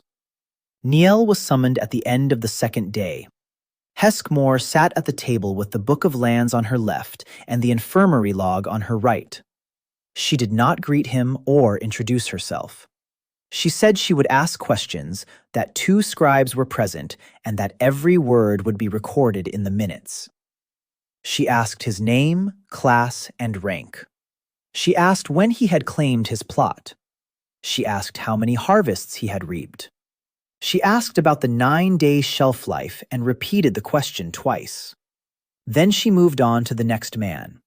She asked if anything was growing on his plot without him. Niel said no. She asked if anyone else had tried planting on his land. Niel said he'd tried it himself with someone else's help and that it hadn't worked. She wrote this down in her own handwriting, not the scribe's.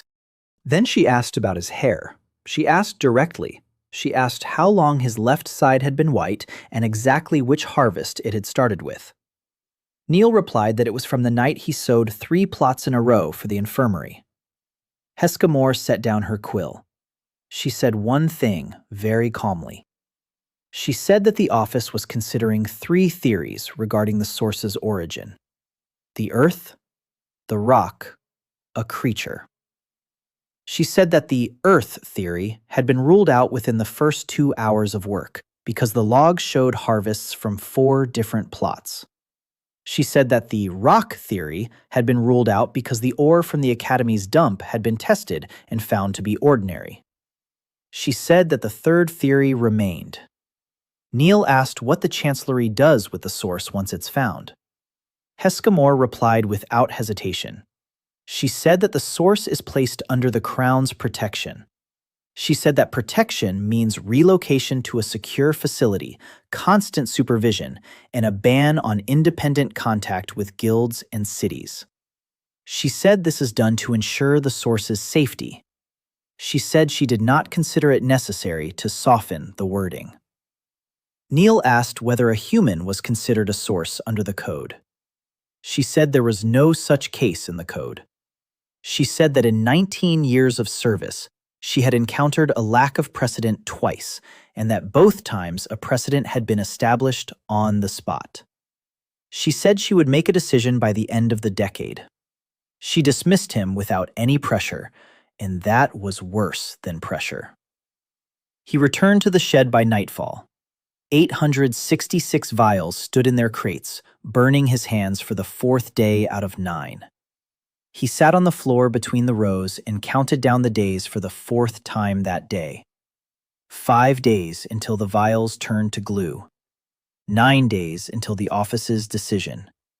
18 days until the entry in the land registry was expunged. And that wasn't all. In the morning, Stahl's man arrived, bringing not a piece of paper, but an order. The commander of the quarantine zone demanded that he report immediately. Bervik Stahl sat alone in the auditorium amid empty tables. He placed a sheet of paper in front of Neil and told him to read it. It was a report to the quarantine zone headquarters. It stated that the plot holder at the Crossway Academy had concealed a stockpile of healing compound totaling more than 800 vials, while the current delivery quota was 60. It stated that this constituted concealment of resources within the quarantine zone. It bore a signature.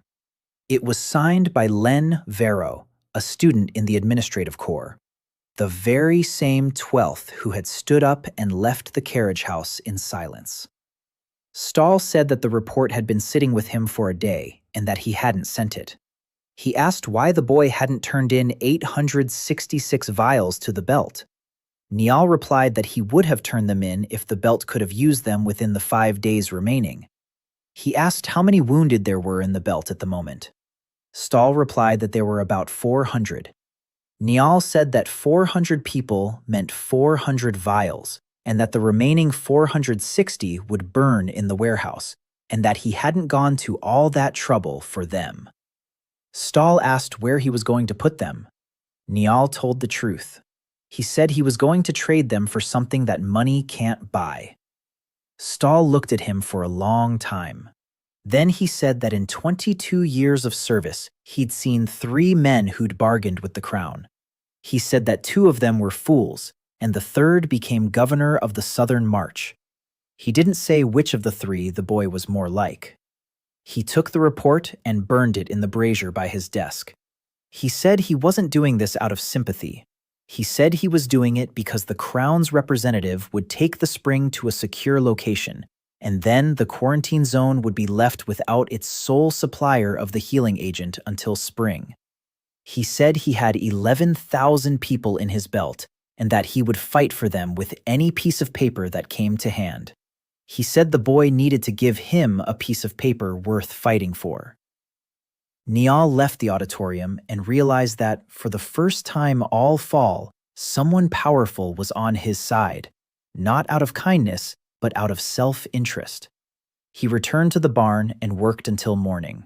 He gathered his 11 officers, along with Granda Aska, Malik Crone, and Gest Oldo. He did not call for Kist or Reamer. He laid everything out before them. He said that he was the source and that the office had already figured that out. He said that in 5 days, 866 vials would turn into glue. He said he had one idea, and that it would either save him or land everyone involved in prison. He proposed giving it all away.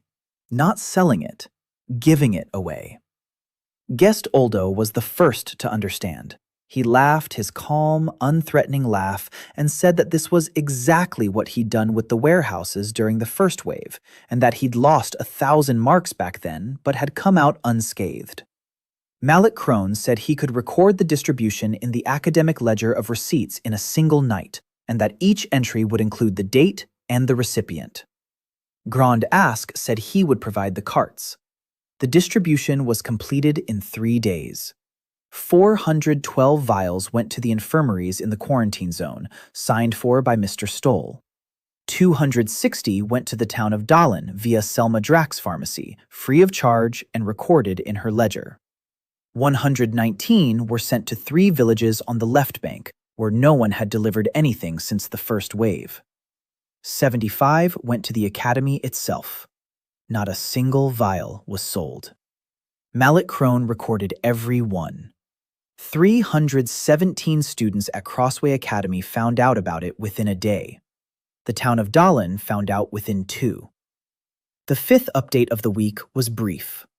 Dornwelt came to the carriage house on his own, silently took a box, carried it around with the service circle until evening, and left without saying a word. By the 9th day, Heskmore summoned Niall for the second time. She placed 3 items in front of him: the transcript of the first interrogation, a conclusion stating that the source was of human nature, and a 4th sheet. She said that over the past 9 days, the Belt's Chancellery had received 194 petitions from private citizens regarding the fate of the plot holder at the Crossway Academy. She said that in 19 years of service, she had received petitions concerning a human only twice. She said that on both occasions, the person was being led to execution. She said she had an order and that she was obligated to carry it out. She unfolded it. It stated that the authorized official was to deliver the identified source to the Crown's secure storage facility in the capital of Alamark immediately upon identification. She unfolded the directive and placed it so that he could read it himself. Niall read it. Then he asked one thing.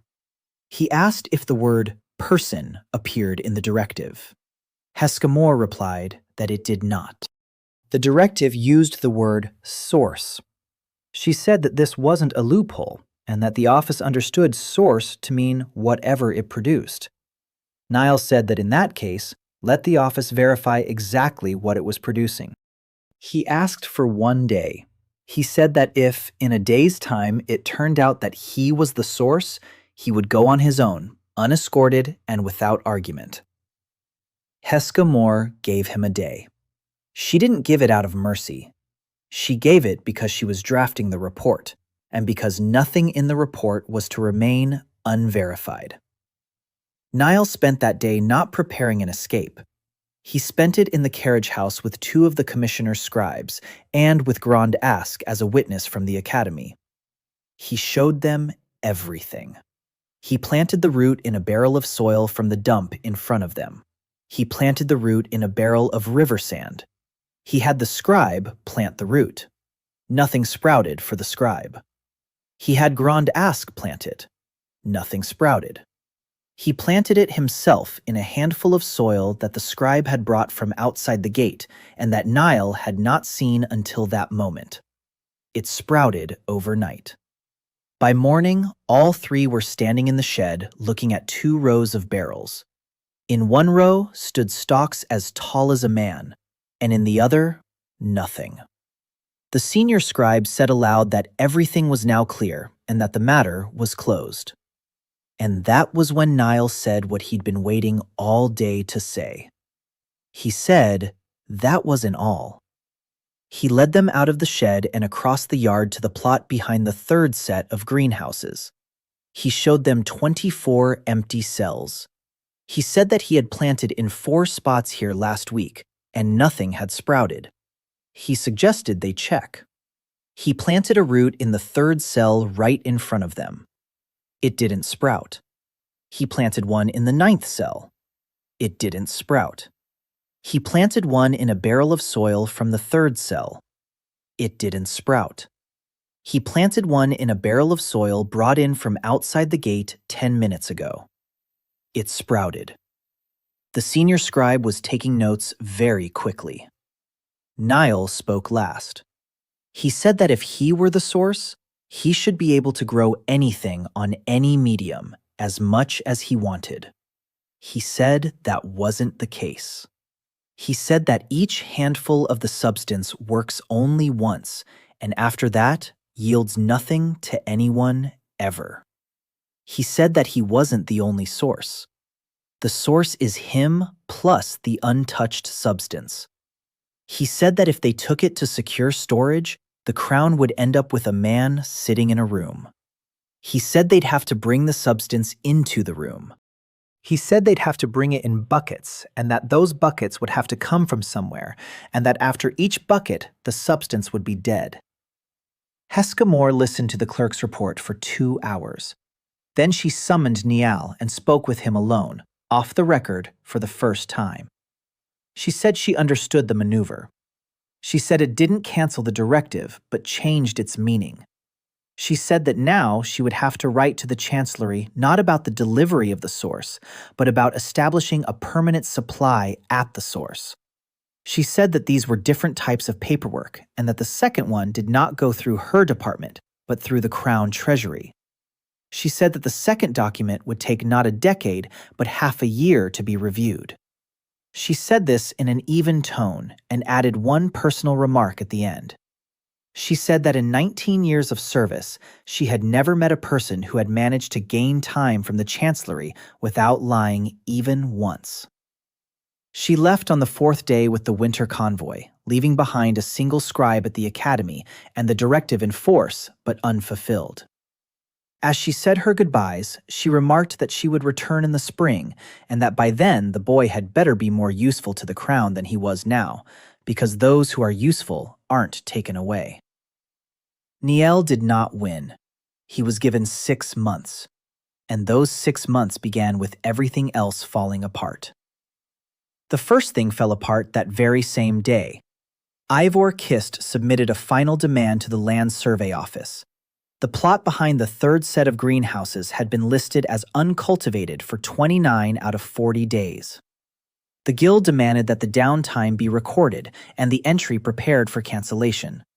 Malik Crone brought the paperwork himself and said he could wait 4 days, but no more. The second one collapsed a day later. The Tremont Guild bought the old carriage house. They didn't rent it. They bought it from the academy, along with the adjacent courtyard, for 800 marks. The administration signed the deal without looking because the academy needed money for reconstruction after the flood. Niel arrived at the carriage house in the morning and found a guild badge on the gate and a man in a gray jacket who very politely said that the barrels had to be hauled away by evening. 84 barrels. 80 crates. 3 carts. Niall stood in the courtyard and realized that Keist wasn't fighting him over the land. Keist was fighting him over a place to set down a bucket. He hauled out everything he could in a single day. The service crew carried the barrels to the lower courtyard and stacked them out in the open. 11 men worked until dark, and not a single one left. Len Vero watched this from the window of the building and didn't come out. The third one collapsed on the third day, and it was worse than the first 2. Stahl summoned him and said he could no longer keep the beasts under the Academy's inventory. He said that the Belt headquarters required all combat resources to be consolidated into a single registry, and that the 3 specimens of unidentified breed would be transferred to the Belt's registry. He said it wasn't his decision. He said he'd try to keep them physically at Crossway. He couldn't. A day later, SZA and the other 2 were taken south as part of the supply convoy. Niall stood at the gate as they were led away. SZA resisted, and 4 men dragged him by his collar. He craned his neck and looked back until they took him around the bend. Niall didn't say a word and didn't follow them. He returned to the lower courtyard to the barrels under the open sky and worked all night. That same night, the 4th one came. Frost. Not autumn frost, the real thing. By morning, the water in the barrels had turned to stone. The soil inside them had frozen into a single lump. Niall pressed a root into the first barrel, but it wouldn't go in. He struck the soil with his father's knife, chipping away at the ice, forcing the root in with all his might, then sat down beside it and waited. Not a single one of the 14 he checked sprouted. He wrote down the 11th rule in his notebook. Frozen substance won't take it. He sat in the lower courtyard in the cold among 84 useless barrels and listed them in a column. No soil, no barn, no animals. The substance is frozen. The quota of 60 vials per decade remains in effect and has not been canceled. The entry expires in 4 days. The representative will return in the spring. He hadn't come up with anything by dawn. At dawn, Vera Olm arrived. She came on her own, alone, and brought with her not a piece of paper, but a key. She said that the third set of greenhouses had stood empty since the wave because the Department of Compounds had lost all the glass on the north side and lacked the funds to repair it. She said that the greenhouses were under the jurisdiction of the Academic Affairs Office, not the Rector's office, and were not included on any lease list. She said that she was in charge of the Academic Affairs Office. She said she could make them available to a student for practical work at the mentor's discretion, that this was her right under the bylaws, and that she hadn't exercised that right in 20 years. She placed the key on the barrel. She said one thing and left. She said that on the first day of roll call, she hadn't looked at him when she wrote down his name, and that she still remembers it to this day. She left, leaving the key on the barrel. Niall picked it up and went to take a look. The third set of greenhouses was 3 stories tall and 120 paces long. The north wall was without glass, and a strip of snow lay inside. Everything else was intact. 8 stoves for heating the beds had stood cold for 9 years, but were still intact. Niall walked right through them and assessed not the number of steps, but the volume. 3 tiers of shelving. By his estimate, the greenhouses could hold up to 400 buckets if arranged in 2 rows. He stoked the first stove that very evening. The work crew hauled 84 barrels from the lower courtyard overnight. The soil inside them thawed over a day and a half. He pushed a root into the first one to thaw, and by morning a stem was standing in the greenhouse. 11 people stood around it in silence. Len Vero arrived on the second day, stood in the doorway, and did not come in. He said he'd filed a report because he'd been scared, and that now he was ashamed. Niall told him to carry soil. He didn't forgive him, nor did he say he forgave him. He simply put him in the general line, and that was the one thing Len Vero hadn't expected. What followed was a tally the Crossway Academy hadn't seen in 190 years. First cut, the 11th day. 208 buckets stand in the greenhouses, stacked in 2 tiers. Niall makes his rounds in 2 nights because he can't manage it in 1. Second phase, the 20th day. He stops putting resin in every bucket. He begins to divide them up. 100 buckets for resin, 40 for ore, 20 for what Grand Ask brings from the blacksmith's scrap. Third segment, day 28. Grand Ask walks into the greenhouse and sees, in a bucket of river sand and a piece of an old sprue, a faceted rod with a funnel.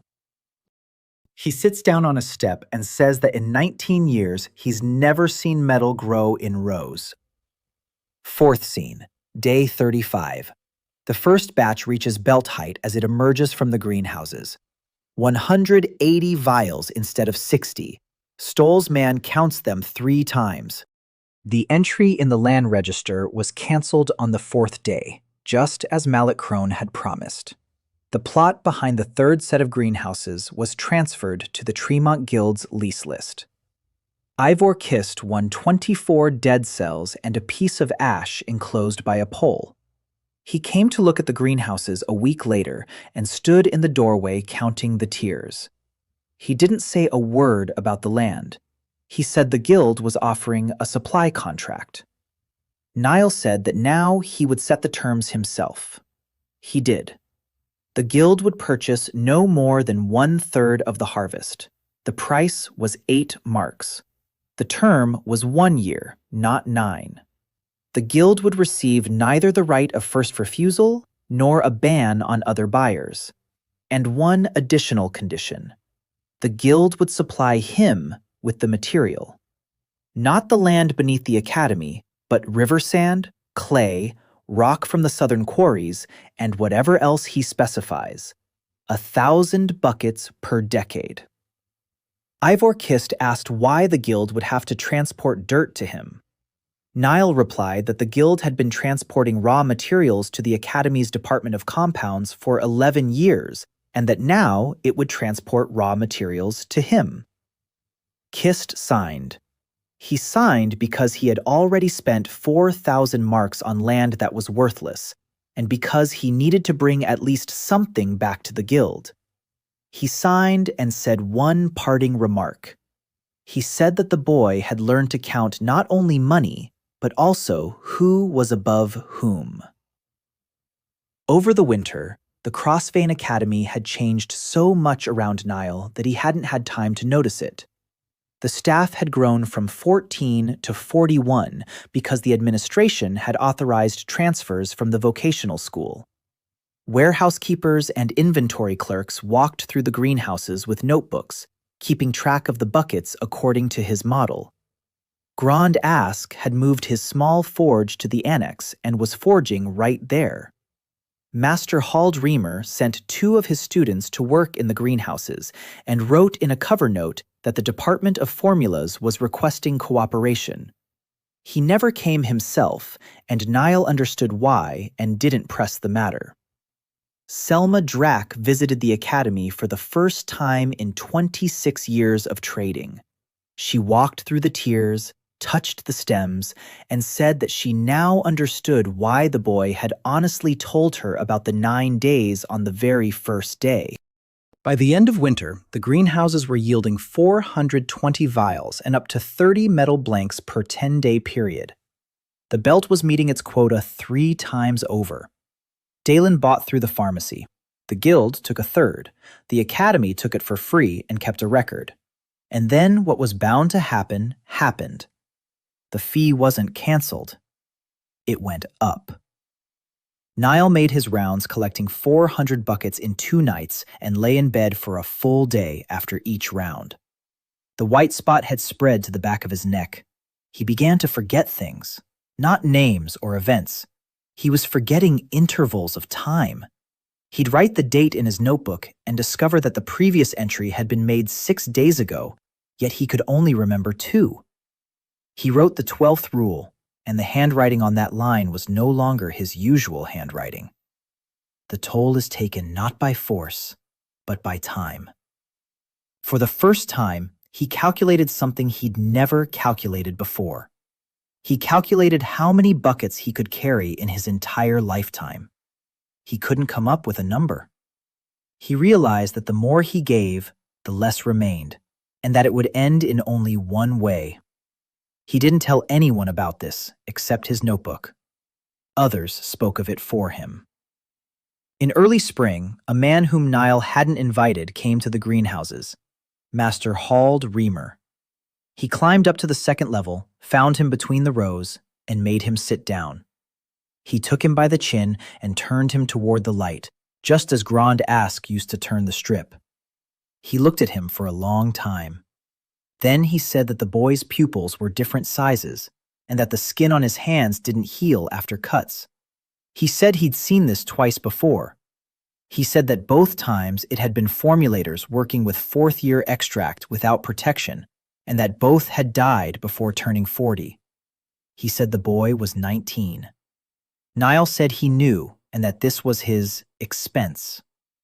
Reamer said that expenses are calculated before they're spent, not after. He sat down on the step next to him and got to the point. He said that for 2 months, the compound department had been analyzing not the resin, but the boy himself, based on his own notebook. He said they had a theory. He said the boy wasn't giving the substance strength or time. He was giving it his growth reserve.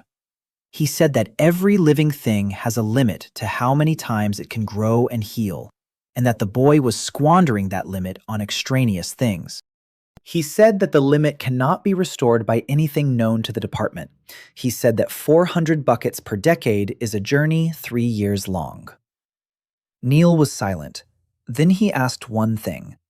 He asked if it was possible to give away someone else's limit instead of one's own.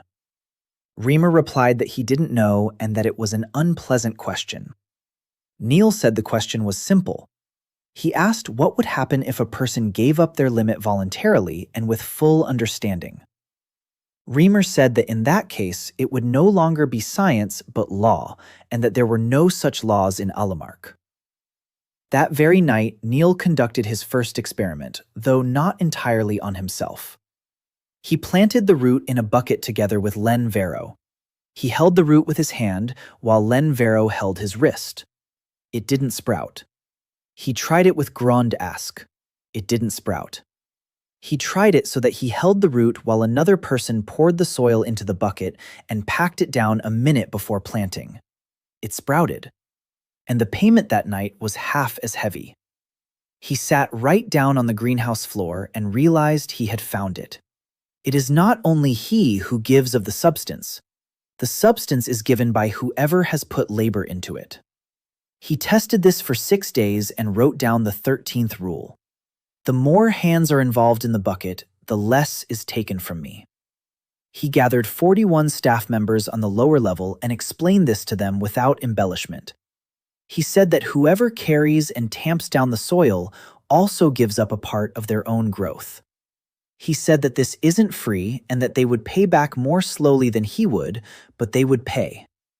He said he wouldn't hold anyone back, that they could leave right away, and that he would issue a full settlement to anyone who left. He said he himself paid 400 buckets for 2 nights' work and that he would show them his hands. He did. 4 left. 37 remained. Len Vero was the first to stay and said that this was the only way he could close the report.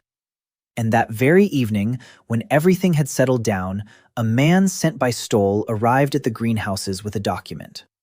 The document stated that a supply convoy of the belt had been ambushed on the southern route, that 3 individuals of unidentified origin had gone missing from the escort unit, and that the commandant was notifying the owner as the interested party. Stoll's man left the note and walked away. Neil read it twice. 3 individuals of an unidentified breed were missing. He asked Grand Ask for a horse and received it without question. He set out on the southern trail before dawn, accompanied by Len Vero and Guest Oldo, who said he knew the trail better than either of them. They found the battle site on the 2nd day, 30 miles south of Delen. The wagon train lay in a low-lying area. 8 wagons, more than 40 bodies had already been laid out in a row by people from a nearby village. The creatures weren't armored. They were the small ones that had been trampled underfoot by the larger ones during the first wave, and had now remained in Alamark for good and multiplied. There were many of them, and they relied on sheer numbers. The eldest villager recounted what he had seen from the hill. He said that the cover had held the wagons for half an hour, and that then the collars on 3 of the beasts had snapped. He said he didn't know whether they'd snapped on their own or had been torn off. He said that after that, all the small creatures had left the lowland and that he hadn't seen the beasts since. He said that if it hadn't been for those 3, the village would have been bypassed differently than it was. He pointed to the east. In that direction, beyond the hill, lay a scorched strip 200 paces wide and more than a mile long. Dead small game lay in a layer across it. Guest Oldo estimated by eye and said that no fewer than 400 lay there. The tracks led further south. Niel followed them until dark and lost them on a rocky slope.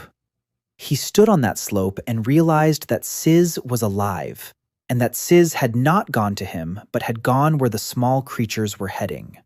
He returned to the academy 4 days later and brought no one back with him. He said nothing to his superiors and went out on patrol that very night. He wrote a single line in his notebook. He wrote that he had raised not a beast, but one who decides for himself where to go. He wrote this, underlined it, and offered no explanation. Then spring came, and with spring, everything happened at once. First, the second wave from the Cane Fault didn't come, and that turned out to be worse than its arrival. The fault stopped spewing. It began to pull. It wasn't people who noticed this first. It was the stalks. In early spring, all the stalks in the 3rd greenhouses turned northward overnight. All 400 buckets. Niel checked them for 3 days, tying them up and rearranging them. By morning, they were facing north again. And then he did something he'd never done before, something he later both regretted and didn't regret at the same time. He took his notebook and went to see Master Reamer himself. The formulation department spent 9 days analyzing it. Reamer came out to see him on the 9th day, his face ashen. He said that the plants were not reaching toward the light or the water. He said that they were reaching toward where growth was occurring. He said that the fourth-year extract was a concentrate of growth, and that Nile's stems were a living concentrate, and that they sensed a greater concentration just as water senses a slope. He said that in the north, in the Cane Fault, something was growing faster than anything growing in Alamark. He said that the first wave was not an invasion. He said that the first wave was what was fleeing from this growth. The second came a decade later. Heska Moore returned with the spring caravan, just as she had promised. She did not bring an order. She brought a request from the Crown Treasury and 3 questions. How much does the spring yield? What does the spring need? And how long will the spring last? She asked the third question, looking him in the face, and Nile answered directly. He said that at a rate of 400 buckets per decade, he had about 3 years left. He said that if the work were divided among 37 people, the time frame would be extended but not eliminated. He said he had no intention of hiding this because what was hidden would come to light anyway after his death, and then the crown would decide it had been deceived. Heska Moore wrote this down in her own hand. Then she said that the Chancellery had been considering 2 solutions. The first was to take it away. The second was to cordon it off. She said that neither option works now because, over the winter, the source had ceased to be a single person. She said that 37 people are working in the greenhouses, that the Academy has reorganized its staff, that the Guild is transporting 1,000 buckets of the substance, and that the Belt is monitoring its deliveries. She said that it is physically impossible to transport it to the capital. She said that the Crown knows how to take things, but doesn't know how to take systems. She said one thing that made the whole conversation worthwhile. She said that in 19 years of service, this was the first time the source had defended itself not with force or paperwork, but by surrounding itself with people. The third point followed, and it was the most important. Stoll summoned Nile and Hesk Moore together and spoke in front of both of them. He said that the quarantine belt was held together by a single healing agent and steel, and that this wasn't enough. He said that in the spring, the small creatures would head back south because they were drawn to the same place the stalks were pointing. He said that in a year, the belt wouldn't be able to hold 11,000 people. He said he didn't need test tubes. He needed menageries. He needed what had hatched from the old gamekeeper's 4 defective eggs. He said he'd seen the scorched strip along the southern route with his own eyes, based on the intelligence report. Nile said he had no eggs and that Crossway's menagerie had been destroyed.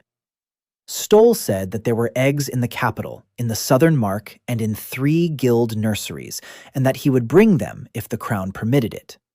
Heska Moore said she would sign the request. Nile said he wouldn't do it. He said this in a room where the quarantine zone commander and the crown representative were seated, and he didn't look away. He explained. He said he had raised 4 of them. 1 had gone south, and 3 had followed him, and none of them had asked him anything. He said he would not raise an army of beings who had not chosen to fight, and that this was the one thing he would not do for any amount of paperwork. Stoll looked at him for a long time. Then he said he respected that, and that in a year's time he would come to him with the same question, and that by then it would be harder for the boy to refuse. He said he wasn't threatening him, and that was true. The 4th visit came in late spring, and it came quietly. Malik Kron brought the codex to the greenhouses and opened it to page 109. He said he'd been rereading the charter all winter. He said he'd found another clause that they'd forgotten to transcribe.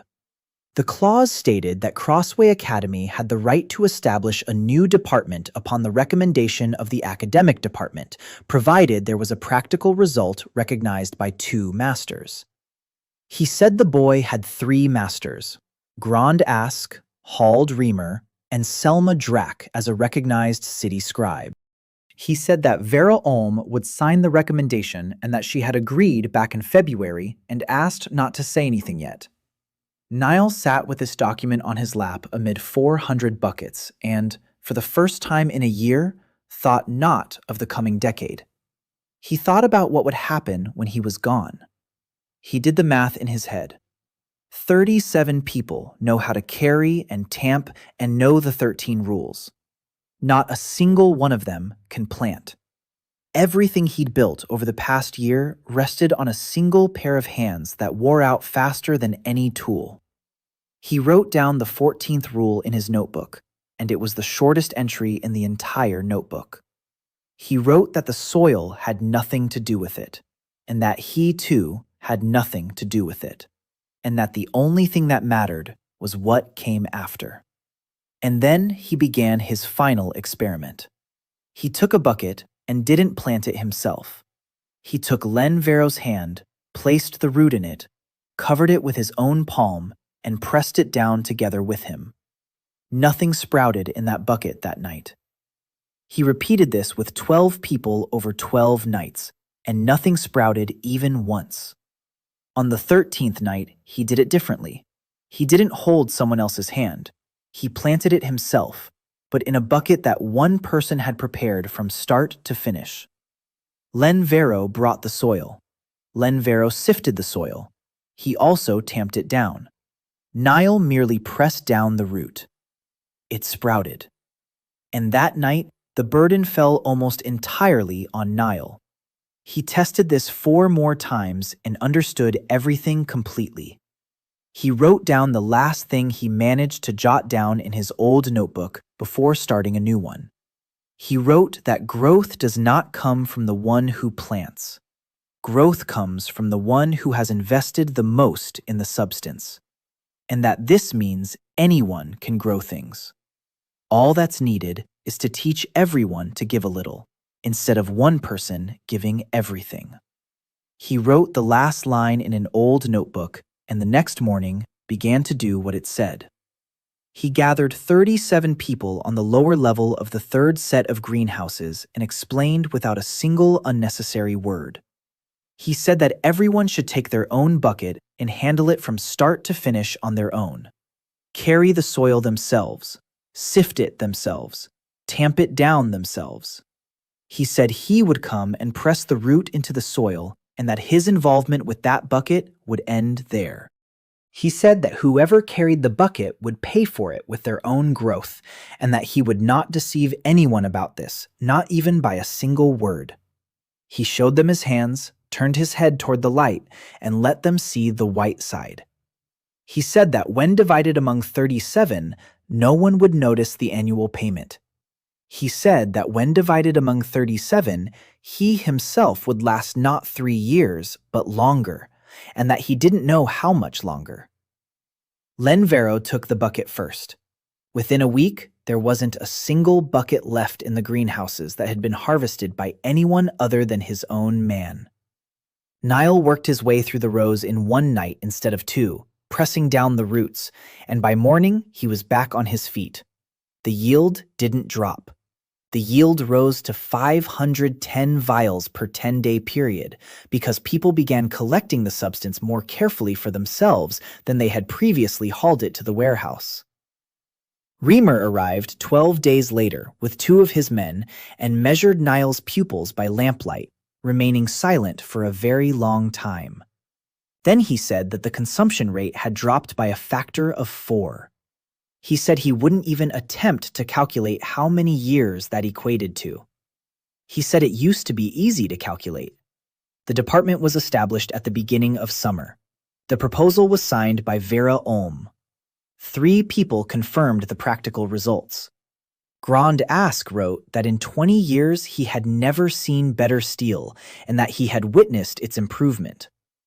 Hald Reamer wrote a 9-page report and added a personal note at the end, stating that he had originally given this student a passing grade with the intention of expelling him, that he had been wrong, and that he requested this note be included in the file. Selma Drack arrived from Dallin and signed as the city registrar. stating that she was doing so in memory of the apprentice, Terry. The rector's office approved the department by a vote of 23 out of 26. They struggled for a long time to choose a name. They wanted to include something about growth and acceleration. Niall asked for something else and insisted. The department was registered as the Department of Agriculture at Crossway Academy.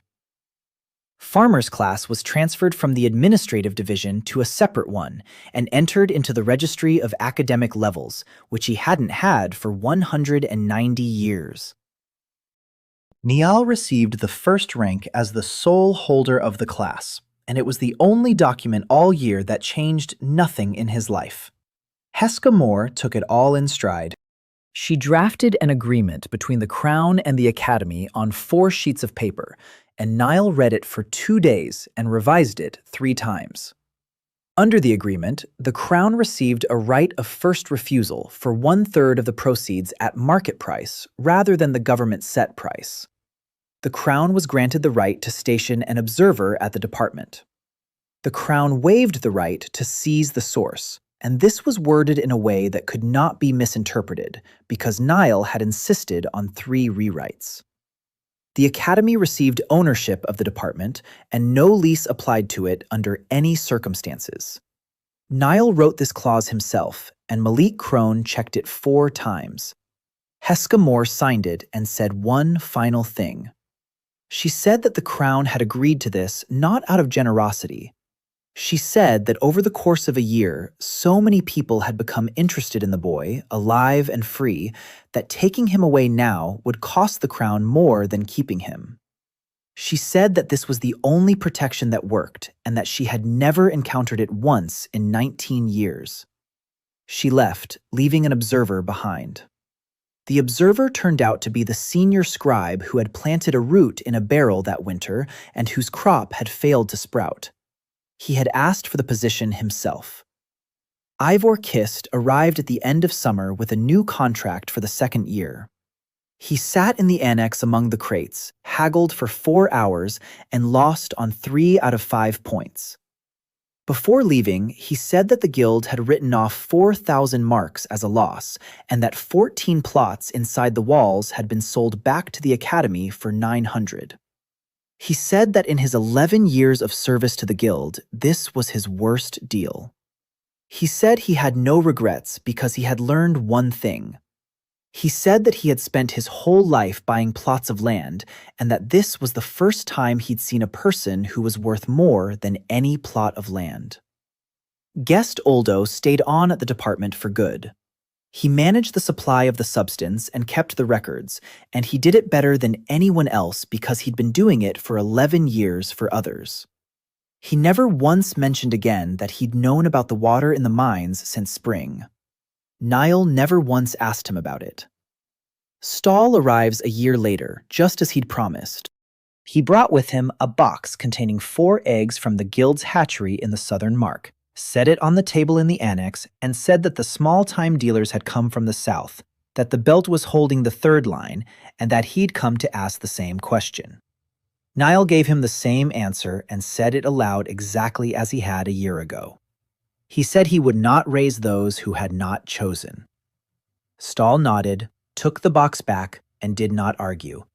It was clear that this was exactly what he had been expecting, and that he had come, in part, for this very reason. At the door, he said that in 23 years of service, he'd met 2 people who hadn't changed their answer after a year. He said that both of them had come to a bad end, and that both had been right. He said that the belt would hold even without the beasts because there were now enough healers, and that this was his answer. Niall never saw Siza again. Reports of scorched swaths came from the south twice more that summer and once in the fall. They mentioned 3 large creatures of unidentified species that were moving along the road and leaving the villages untouched. He filed these reports in a separate folder and did nothing with them. In the fall, he went home for the first time that year. The journey took 4 days. The family's ancestral plot was still there. 11 garden beds had been planted. The house was his because he had paid off the mortgage back in the winter and hadn't written to his parents about it. He wanted to tell them in person. His father came out to the road and stared for a long time at the white hair on his head, asking nothing about it. That evening, they sat in the yard, and his father asked only one thing. He asked if his son's land was good. Niall said he didn't have any land at all. He said the plot had been taken away back in the winter and that he'd been growing things in buckets ever since. He explained about the handful of substance that works just once. His father listened and remained silent, then laughed and said that all his life he'd thought the most important thing was the land. Niall told him what he'd come to understand over the past year. He said that there really is no such thing as dead land. He said there is a substance that no one has ever touched. He said his father was half right and that he had discovered the other half on his own. He returned to Crossway a week later. By that time, the Department of Agriculture had received 49 applications for admission. Of these, 22 were from the craft circle and 6 from the combat circle. Dornwelt submitted one of the 6. He didn't come to explain himself and didn't write a single line beyond the application form, and Niall accepted him in silence. And that was all that happened between them in 2 years, and it was more than enough. The first class began their practical training in early winter. There were 12 of them. Niall stood with them on the lower level among 300 buckets and explained the first rule, the second, and the third. He spoke of 9 days. He spoke of a handful that works only once. He spoke of how the payment is taken from the one who has invested the most. He told them straight out that each of them would pay for this little by little with their own growth, and that whoever didn't want to pay should leave now, and that there was no shame in leaving. No one left, and he wasn't happy about it because he knew the price. Then he picked up the first bucket and led over a student who had prepared it herself from start to finish. He didn't press the root into the soil with his own hand. He took a step back and told her to do it herself. She pressed the root into the soil with her thumb, soil she had brought, sifted, and packed down herself. Niall stood nearby, touching neither the bucket nor her hand. No one slept in the greenhouse all night. By dawn, the first bucket held a stem as tall as a person, with faceted ribs down which heavy amber droplets trickled. It had grown without him. Niall stood in front of that bucket for a very long time. Then he sat down on a step, took out a new notebook, and wrote the first line in it. He wrote that anyone who had put in their own effort could grow it, and that it had ceased to be his power and had become a craft. He put a period and closed the notebook. Beyond the glass of the third greenhouse, dawn was breaking, and on the lower level, 12 people stood, each over their own bucket, waiting for morning.